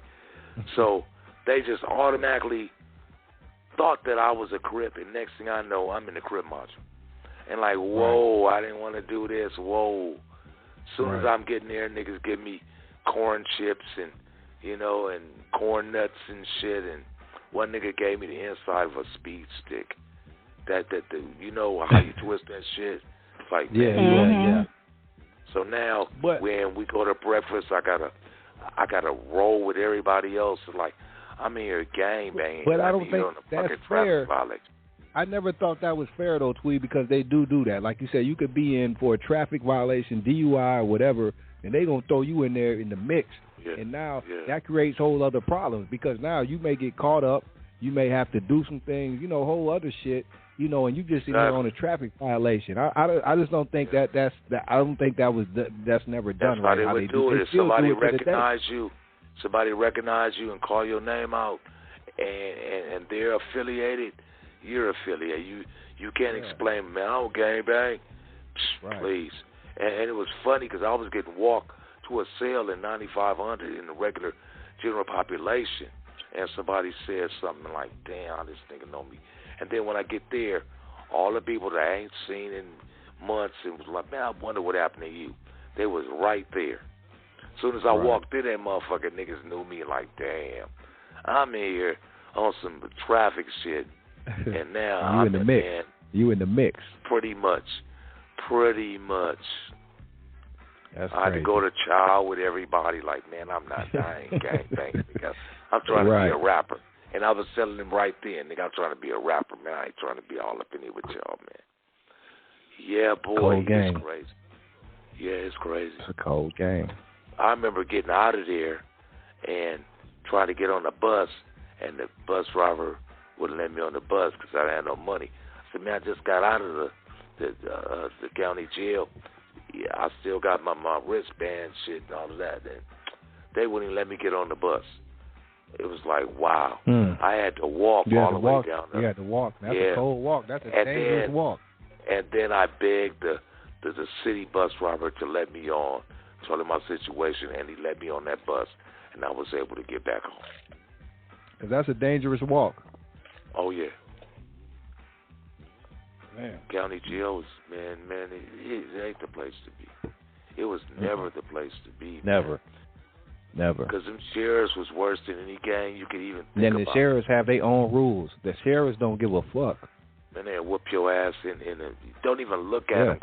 If you look at one of them in the eye, they mad at you. Oh, y'all, you want to stare me down? They'll pull you out of line, and next thing you know, you make an example out of you. Yeah. That's why they make their own rules. What was it? They make their own rules. How many of you that committed suicide in 48 hours? A couple of months, was it last year in December? Yeah, I heard about that. Was it 4 of them committed suicide within 48 hours? The sheriffs, okay? Yeah. Now, why did all 4 of them sheriffs commit suicide within 48 hours? Because they didn't want to go to prison. Because they didn't want to go to prison. Because when all of that shit came out, it's going to be when bad. all of that shit came out, they knew it was going to be bad. Just like Rob, just like came out and said that they don't have gangs. That's never been a thing. He just came out last week and said that the current Los Angeles deputy sheriff said there's no such thing as a whatever they call their gang. I remember saying that. No, that's not true because Rampart Division was a gang. They was dogging people out. And the main nigga snitched on everybody else. Rafael Perez snitched on everybody else. They was jacking niggas, taking their money, they dope, and arresting them, and was shooting. The LA city had to pay this Mexican dude, I believe it was like $8 million. He ran from him, and they was mad. He tried to hop a fence. They shot him in the back, planted a gun on him.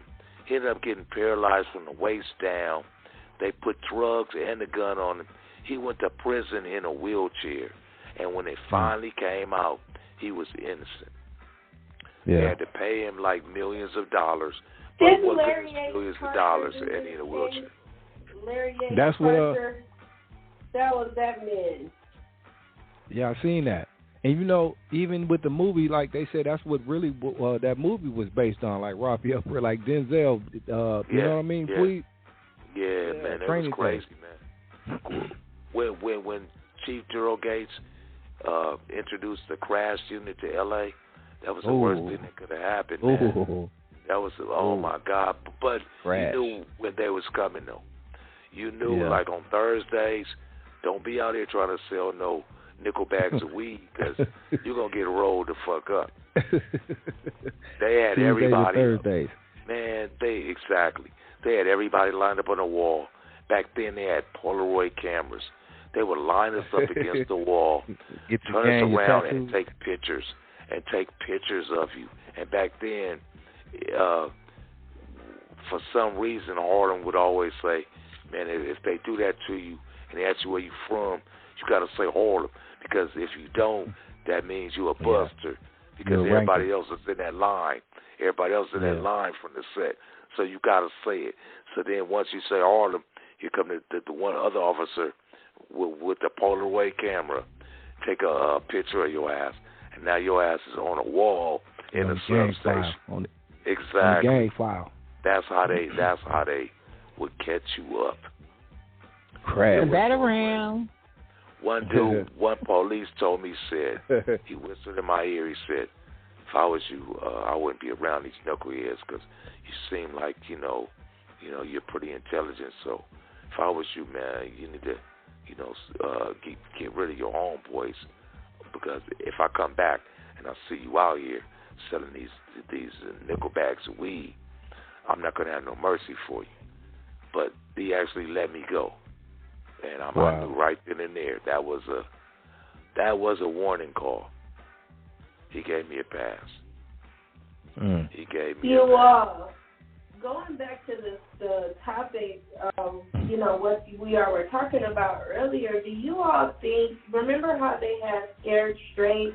Do you think that a total revision of Scared Straight, because these kids today, they have such a work mentality, I believe, of what law enforcement means. They didn't have DARE. They might not have the police coming to the school, talking to them, telling them you might want to be a police officer. You're just say no. About maybe 30% of those children, they might not have went on to do the things that they do, but Scared Straight, I remember Scared Straight, but these days, they might not have an example, like Tweet said, the man might have let him go that time. All they see is George Floyd with a man's foot on his neck. Or all they see is Latasha Harlan getting killed. Or all they see is what the police do and they beat and they do this. But they might not have an example of the one lawman that might say, you know what, you really don't want to do this. You really don't want to be involved. Do you all think that another new version of Scared Straight could help today's youth? Instead of I don't know if Scared Straight, they did. I don't think, I want to go back even before that, Cuzzo, you said the DARE.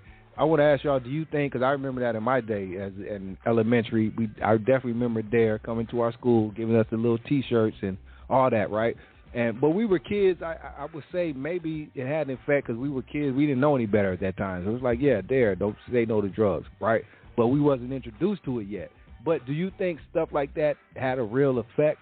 And then, like you said, going to the Scared Straight, it seemed like it had an effect, but the way they did that, I don't know, if that really did. I don't know. What do you think? It wouldn't work. It would not work in today's society. As a kid, that went on because I am a kid of that, and I had an example from personal experience of addiction and things like that.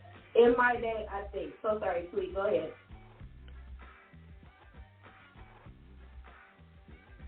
Scared Straight would not work in this day and age. Yeah, that's Scared Straight. I don't think, because these kids are not scared. They're not scared. They gonna buck. They ain't scared of nothing. They gonna ain't buck scared. up every chance that they get. Yeah. They not going, man. And then they know they like to challenge know that they really can't. And then look, the kids ain't stupid, so they know you really can't fuck with me. You gonna do all this spitting and yelling in my face, but you really not allowed to touch me, and they know that now. So they not scared no more of that. Yeah, not at all. They're not scared of nothing. Because they was getting punked out there. They was getting punked out up in there, though. It seemed like it was effective, but it really was, man. These new kids ain't going for that. Back in the day, it was kids ain't going for to that. the posers, to the wannabes. Yeah, there you it go. worked. There you go. The wannabes, it worked. There you go. But the real ones ain't going. The real little kids ain't going for that. Not at all. Not at all.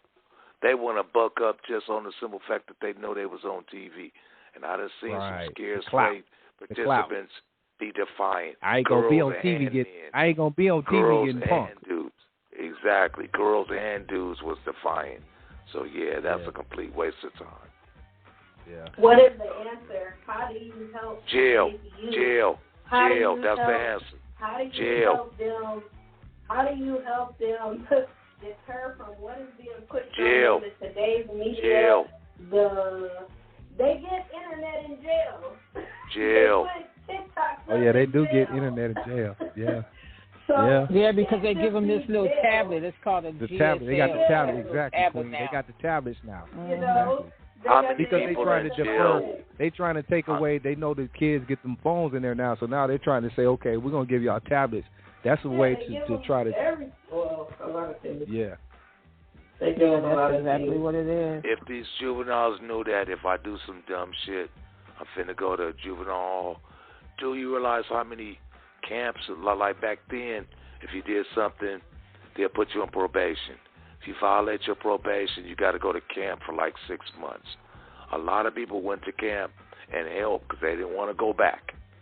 A lot of people, hardcore people, did refuse to believe.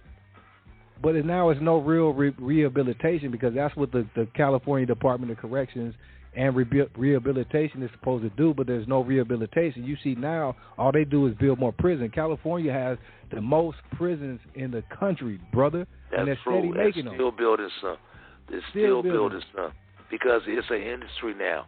They're in there making tables. They're making clothes. They're making all kind of shit. That because California prisons are independently owned. They're owned by companies. Right. And they're using the prisoners as labor. And they're giving you like $8 a day or some shit. That's the new slave. That's the new plantation. That's why they keep rushing you to prison. Yeah. That's why they rush you to prison. So they say we ain't doing no rehabilitation. We just gonna build more prisons. Yeah, because I believe it's like about, I think it's up to like 23, and they just added a new one within the last year. It's a brand new prison in the middle of nowhere. That's and crazy. It's not a level 4, it's a level 1 to 3. That's crazy. It's a 1 to because 3. you know now too, ain't no more. They say the level 4s is becoming a thing of the past, because not only that there's so many prisoners, but the SNY and the you know, all that shit is like, it's a whole different thing going on right now. And then on top of that, Tweed, it still ain't enough prisons, because you know now they're even shipping some people off to different states to do. They'll send you off to Arizona or somewhere to do time because there ain't enough room. Exactly. That's crazy. Yeah. So now you're away from your people. They can't visit you easily, you know, because they want to separate you from everything that you was used to. Because back in the day, I knew 2 friends that was from my neighborhood. One went to Colorado, and the other one stayed at Long Beach Terminal Island. So it's like, that's how you break up the drug ring. Right. If me, you, Marcy, and Queen Jean was a syndicate and we was pushing dope everywhere, they're going to separate us so we can't have no contact with each other. Oh, yes, Marcy. Yes, Marcy, you're implicated. You are implicated in the crime. You was the accountant. You was keeping all the books. So, yes, you're going to prison, too. Yes. Wow. You knew what was going on. You cannot say you didn't know what was going on, Marcy. We have phone records on you and everything. So, yes. Wow. Your ass is going to Colorado. G-Lew is going to go to Kilpatrick. They're going to send me to Folsom. And Queen Jean, you'll Pelican Bay. You'll probably go to Oregon. No. Oregon. What's that other? No, it's another ladies. It's a ladies' prison in Central California. CMW, no, CIW. CMT. California. I know which one you're talking about. California Institute for Women. That's what it's called. That's where you go. We all going to prison. We all. And look, you cannot write your co-defendants. You can't write your co-defendants. You can't do nothing. To the Curtis Mayfield. If there's hell below, we're all gonna go. And then if you can't even get your mama to write a letter, from Queen Jean can't even write you, Marcy, because they read the mail. Oh no, this is for Marcy. Oh hell no, she ain't getting that letter. She ain't getting that letter because they read the mail. So y'all ain't got no contact with each other for nothing. No contact whatsoever. They shut it down. They probably shut the Berkeley Queens down. They're watching you. Don't even look at me. Don't look at me. Don't look exactly. at me. Don't look at her. Don't nothing. Because they have to separate us. Because if they don't separate us, then we could still run our criminal organization from inside the prison. Right. The Mexicans been doing it forever. It's Mexicans in jail right now calling shots to the streets. Yeah. So something not it's blacks up. They are calling shots stories. to the streets. It's real life. It's a cold game. Cold game, y'all. A real cold game. That our summary of this modern is day like people slavery. don't stay. Hey, the summary of all this is, man, stay out of jail. Stay out of, man. Hey, we're in a new day now, man. Just don't do it. Don't do it. Stay out the way. It's not worth it. Because it's gonna be trouble. And literally become homie. You ain't it's a getting pattern out of because it. once they get you in that system, man, it's hard to get out You're that done. motherfucker, man. It's You're a long done. journey. Yeah. You're done. Because to walk out with a felony, especially gun allegations and drug allegations. There you go. What else you gonna stuck do? in the system because you can't survive on the outside because it's hard against you, so you're always going to fall back to doing whatever you got to do, and that's going to lead you right back. So it is a long journey and a long parole and probation is across too. A lot of people don't realize that probation and parole is across too. I know a guy got violated because he put a knife in his window because he didn't have a stick. Man, you know how people put a stick in the window or in a sliding glass door so can't nobody open the door? Well, in his case, he put a knife in the window so couldn't nobody come into his window. And the parole officers came to his house, saw the knife in the window, and he got violated for a year because he had a knife in the window. Sound petty as fuck. It was petty. Right. But and they know what they be doing. And they know what they be doing with that type of stuff. How many people? It's just sad, man. It's hard to get off, man. Probation or parole. It's a trap. Once you're on probation, parole a whole different level. But even probation is a trap, man. They know this. They'll put you on 5 years probation, 10 years probation, knowing that you can't do that. One time. Yeah, there's no way. You're gonna get caught up one time. And they just going to sit back and wait for you to get caught up. Yeah. And look, you ain't even got to do the crime. Marcy could be the getaway driver, and we all go to 7-Eleven, and then I'll steal some chips, and she on probation. Now her probation is violated because I'm a criminal.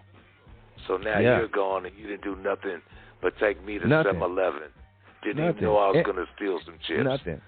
Now and they use that shit, and they use that to violate your rights too. Because once you're on parole or probation, as some forms of probation, they could come at you whenever they want, come in your house, because they have probable cause, to because you're on probation or parole to violate you. You know what I mean? It's sad, it could be your mama. And you know what? Yes. Speaking of what you just said about driving a getaway car, that goes back to what we was originally talking about, Nipsey, how shitty cuz and the girl that was driving that car. Yes. She claimed she didn't know, but look at what she got caught up in. She didn't know. She knew what the fuck was going on, though. This dude jumped in your car with 2 guns. Come on now. But like you said, she got caught up, too, because she was liking him for whatever reason, and she got her ass caught up. Whatever happened to her? Did she go to jail? Did she go to jail? Never went to jail. She didn't go to jail, but we never ever heard from her no more. I guess she just went back in the cut, So she didn't testify. Did she testify? No, they made her tell. For her, I think she got immunity, but she had to tell them everything and submit everything they wanted. Whatever they wanted, she had to give them. Yeah. Yeah. Yeah. So she got the relocation program. They gave her a new identity. Gave her all that. $2,000 a month for 6 months, and good luck with that. You better hope the Rolling 60s don't come back and find where you at. They probably moved her to Colorado somewhere. Yeah. She'll be on Clubhouse in 6 weeks. Oh, wow. Oh shit! Like the girl with the brick. The girl that got here with the brick. She better stay low. She'll be on Clubhouse sooner than later. Because I know people are. Man, somebody would want to get her. Somebody would want to get her. We see it on 48 Hours and Fatal Attraction and stuff like that. Because I watch those shows like it's a soap. So she's in a relocation program somewhere. Supposed to be safe houses. She's in a relocation program somewhere.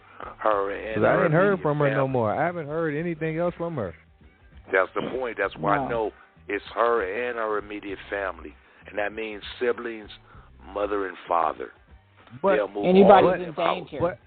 But like Marcy said, I think she will come out, it depending on her situation, because you know eventually people go to hard times, and she know maybe she can do an interview or do something to get paid. So I don't know. I hope not, but later down the line she may pop out, like Marcy said. She'd be stupid to do that. What a dumbass. She would be stupid to do that. Right? She better take that little money, because look, they only give you that for a limited amount of time. You can't live off it for the rest of your life. Witness Protection Program runs out just like the COVID Relief Fund. You can't live off of it forever. So you better utilize it while you got a chance, because they're going to give you a complete new identity, of course. And you better live your life and hope nobody recognize you in 7-Eleven. Right. Well, that's a good thing, though. I don't think you never really got too many good looks at her. Like, I don't think the average person would probably know her if they seen her. You know what I mean? Her. So, yeah, so maybe that's good. She was in an infamous-ass case and didn't realize that it was going to turn out like I had turned out. Talking about getting caught up. Talking about getting caught up. He didn't even realize that it was going to turn out like it turned out. He didn't think it was going to be the way it was. I'm more than sure he did not know he didn't go out that was going to get that much attention. Yeah. He had no idea that Nipsey's death was going to affect the world like it did. He just had no clue. He didn't. He was just in the moment. Yeah, emotional, man.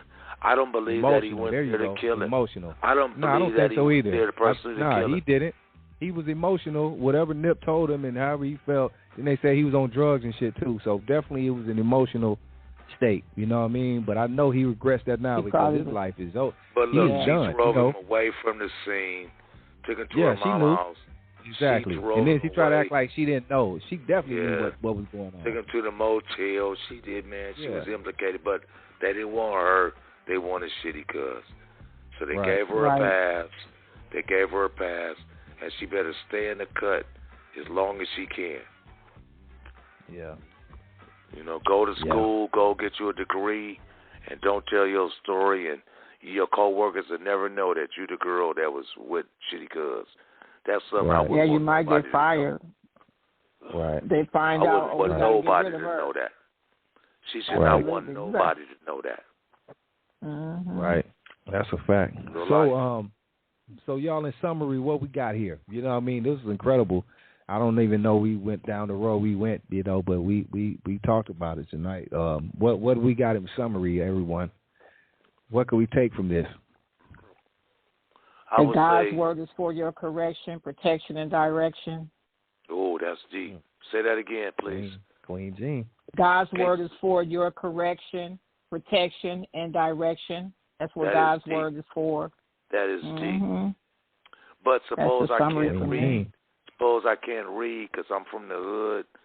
You know, man, they call me Mo Valley. I'm from Memphis, but I really didn't graduate, and I only got a 6th grade education. I've never owned a Bible. What should I do?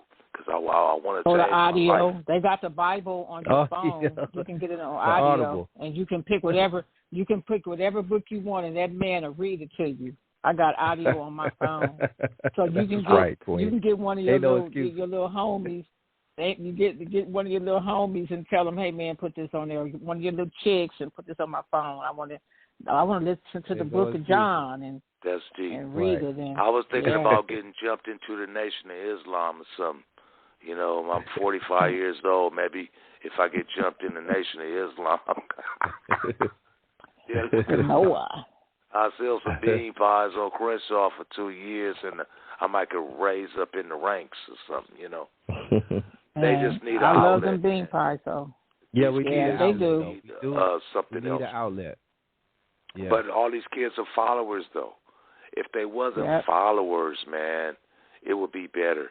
But most kids they want to run with the in crowd. They want to do what they see other people do. And that's the only way that's the whole thing.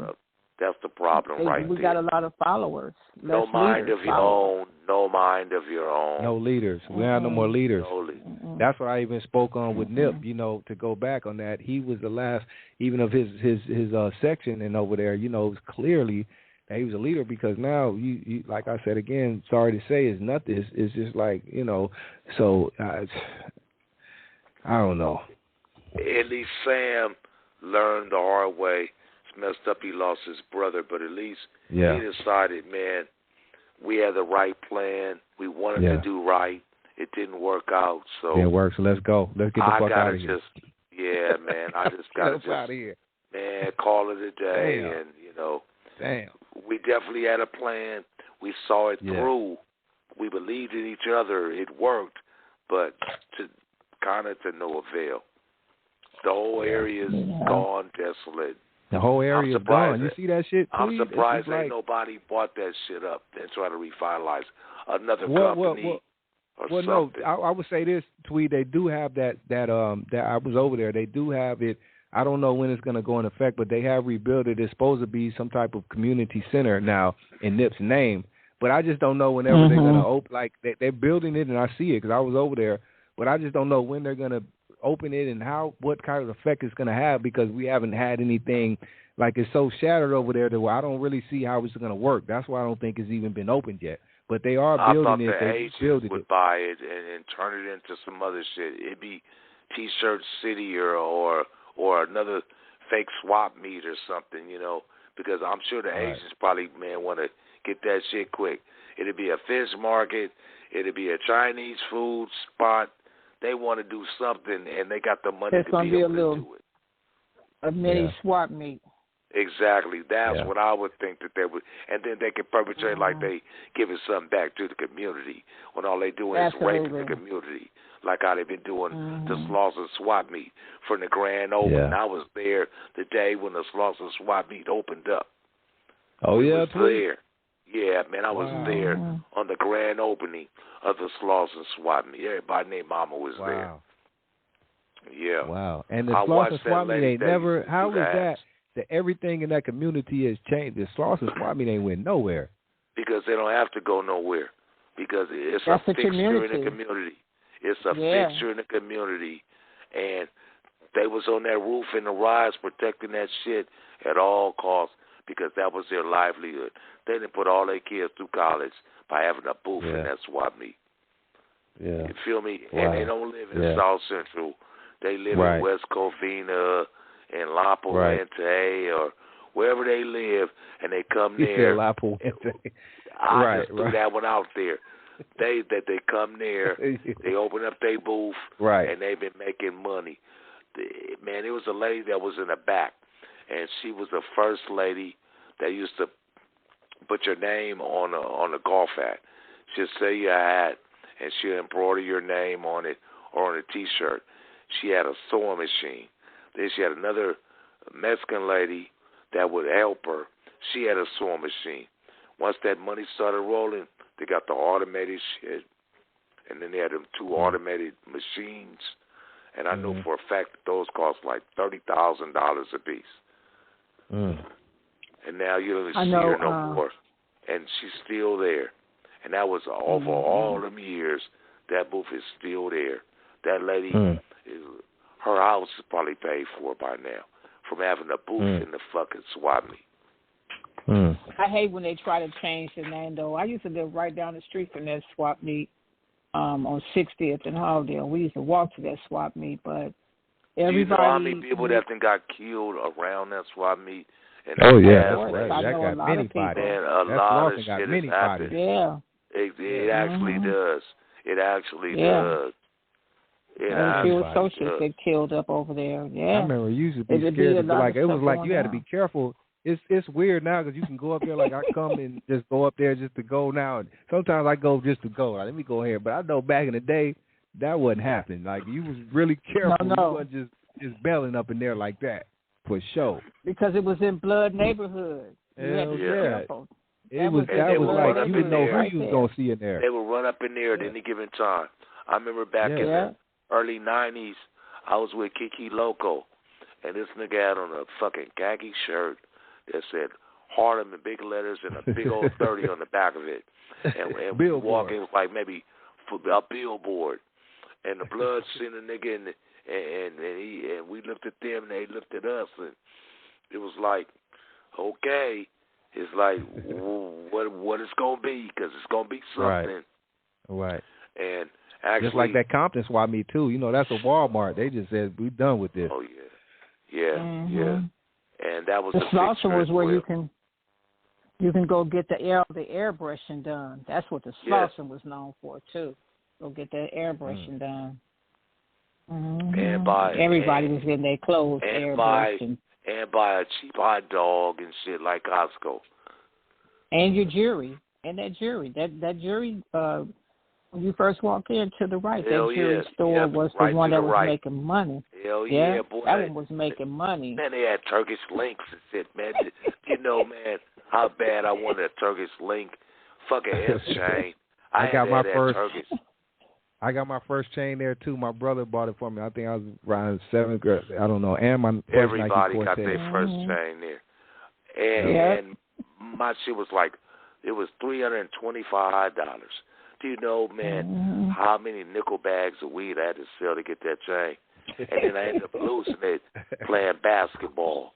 I was playing basketball. Worth. Yeah, I spent $325. Man, but man, that was I a got lot robbed of for money my back shit. then. Niggas jacked me. I said, damn, I wasn't nothing but in the 7th grade. I'm like, y'all gonna jack me like this? Yeah. I said, damn. I didn't even have a pendant. I had to save up enough money to be able to get a pendant, but I had a chain. Then finally, man, when I got the medallion, oh my God, I thought I was a shit. To have, man, a Turkish link, you was the man back in the 80s. You was the man. Wow. Great stuff tonight, man. This is incredible. Going back down memory lane. We started it in, like I said, in memory of Nip. And, man, we just went down memory lane. I'm glad everyone was able to, chime in and talk and just get history, man. Thank you, Tweed, for always coming in and giving us some great history. And Queen G. Speaking of history, man, let me say one other thing. It's a documentary. It's a documentary on the history of the Slauson swap meet. Go to YouTube. Oh, I think you told me that before. I still haven't. Yeah, you need to watch that. You need to watch that. Yeah, you sent it to me. Yeah. And I need that. It's the same owner.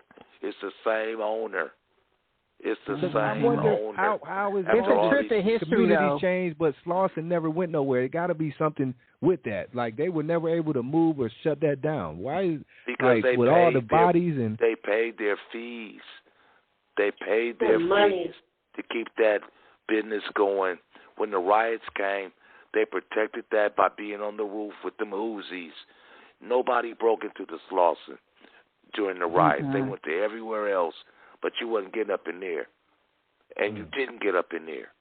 So they was able to progress and keep it going. Till you realize it should be an anniversary on the Slauson swap meet, because they got to be at least about 40. That's probably the longest. 45 years old. One of the longest standing things in that community, I'm sure, as far as big business like that. And Google documentary on YouTube of the Slauson swap meet, and you will show exactly what happened, how it went down, and what's going on.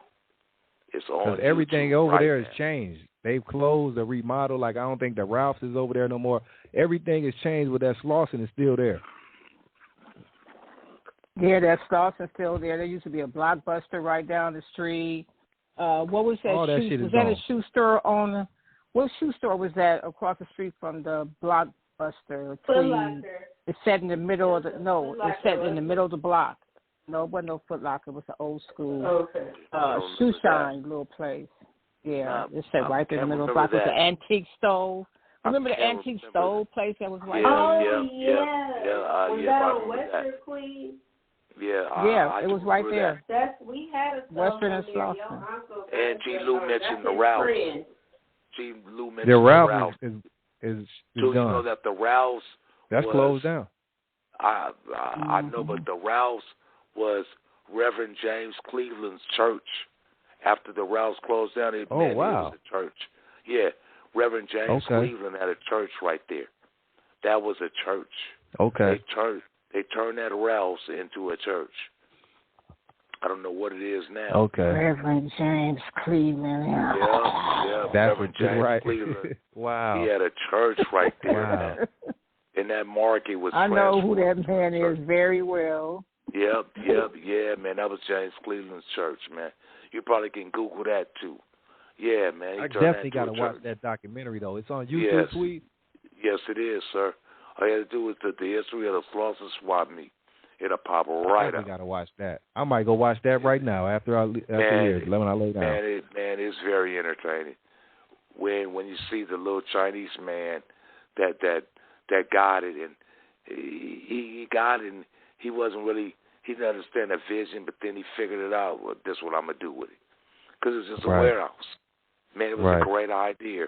And talking about generational wealth, come on, man. That's what you call generational wealth. Right. Wow. I'm probably going to go watch that tonight. All their kids got put through college by simply just having a booth up in there. Right. Simple as that. Yeah, I'm definitely about to watch that. I'm glad you reminded me. And you know what's fucked up about it? If you notice, until the 90s, it was no black people that even had a booth up in there. It was all Asians. You couldn't just even get a booth up in there, period. They wouldn't even rent you a booth up in there. Then finally they let a few black people in there. I think it was a dude the ringtone dude, where you could take your little phone and then he would put whatever ringtone you wanted. That was his business. But other than that, it wasn't no black people up in there. Well, how about outside right there? You know, they always had that, because I think I went there before, where they had right outside right there, they had the people where they hooked up your music, your sounds. Yep. Yeah, but they was all paying him, the Chinese too, because he owned all of that. You know, and they couldn't put that inside the store, so Right. Okay. Wow. History, man. We got the history tonight, man. Wow. Real life. Wow. Yes, sir. This is incredible. It's 9:15. Yeah, this is incredible. We went overtime. That let you know it was good. So, man, people, we need you got to treat send Marcy tonight. some money. Man, we need to put some money on Marcy books. The money on her books? Because she in Pelican Bay. She didn't snitch on it, so, man, we need to put some money in her She sounded like book. it, too, tonight. I don't know what phone you on your speaker. You sounded like you was in Pelican Bay. She in her cell. G-Lew. Thank you, Queen. She in her cell. She sound like she in Pelican Bay. Tonight. Thank you she so much. She got that bootleg phone. Listen, young people, get out the Matrix. Listen to this show, the Westside Wednesdays on Blog Talk Radio, because you get some good history, some good OG stories. Like, this was really a treat, and just thank y'all for letting me kick it with y'all tonight, for real. Love you, Queen Cousin, and all those people. Love you more. Love all right, y'all. Marcy. Cadillac, for us, Mo man. Valley. We got you, Marcy, man. You know, man, you the soup for us tonight. Yeah, we got you, Marcy. Thank We're going to try and visit at the end of the month, too. We're going to try and visit you, you know by the end of the month. So. Much love. I ain't coming to see your ass. I said, wait till your house, you on your own. We got to go in one at a time. They trying to separate us, the color purple, Celia and Nettie. What is this about? More on next week's Westside Wednesdays. We out, y'all. Love y'all, man. We out of here. Y'all. Don't forget tomorrow night, Tweet Cadillac, 93.2 FMism, tomorrow night, 7 p.m. Pacific. Be there. And we out of here. We'll see you guys Friday. Peace and love, y'all. Marcy, use your Sprint phone. You can listen to the show. Just hide it from the sheriff. Hide it from the sheriff. Done deal. The Sprint flip. I'm bring that banana phone in there. The banana phone. The Glock phone. Bring the block phone. All right, y'all. We out of here, y'all. Love. Peace.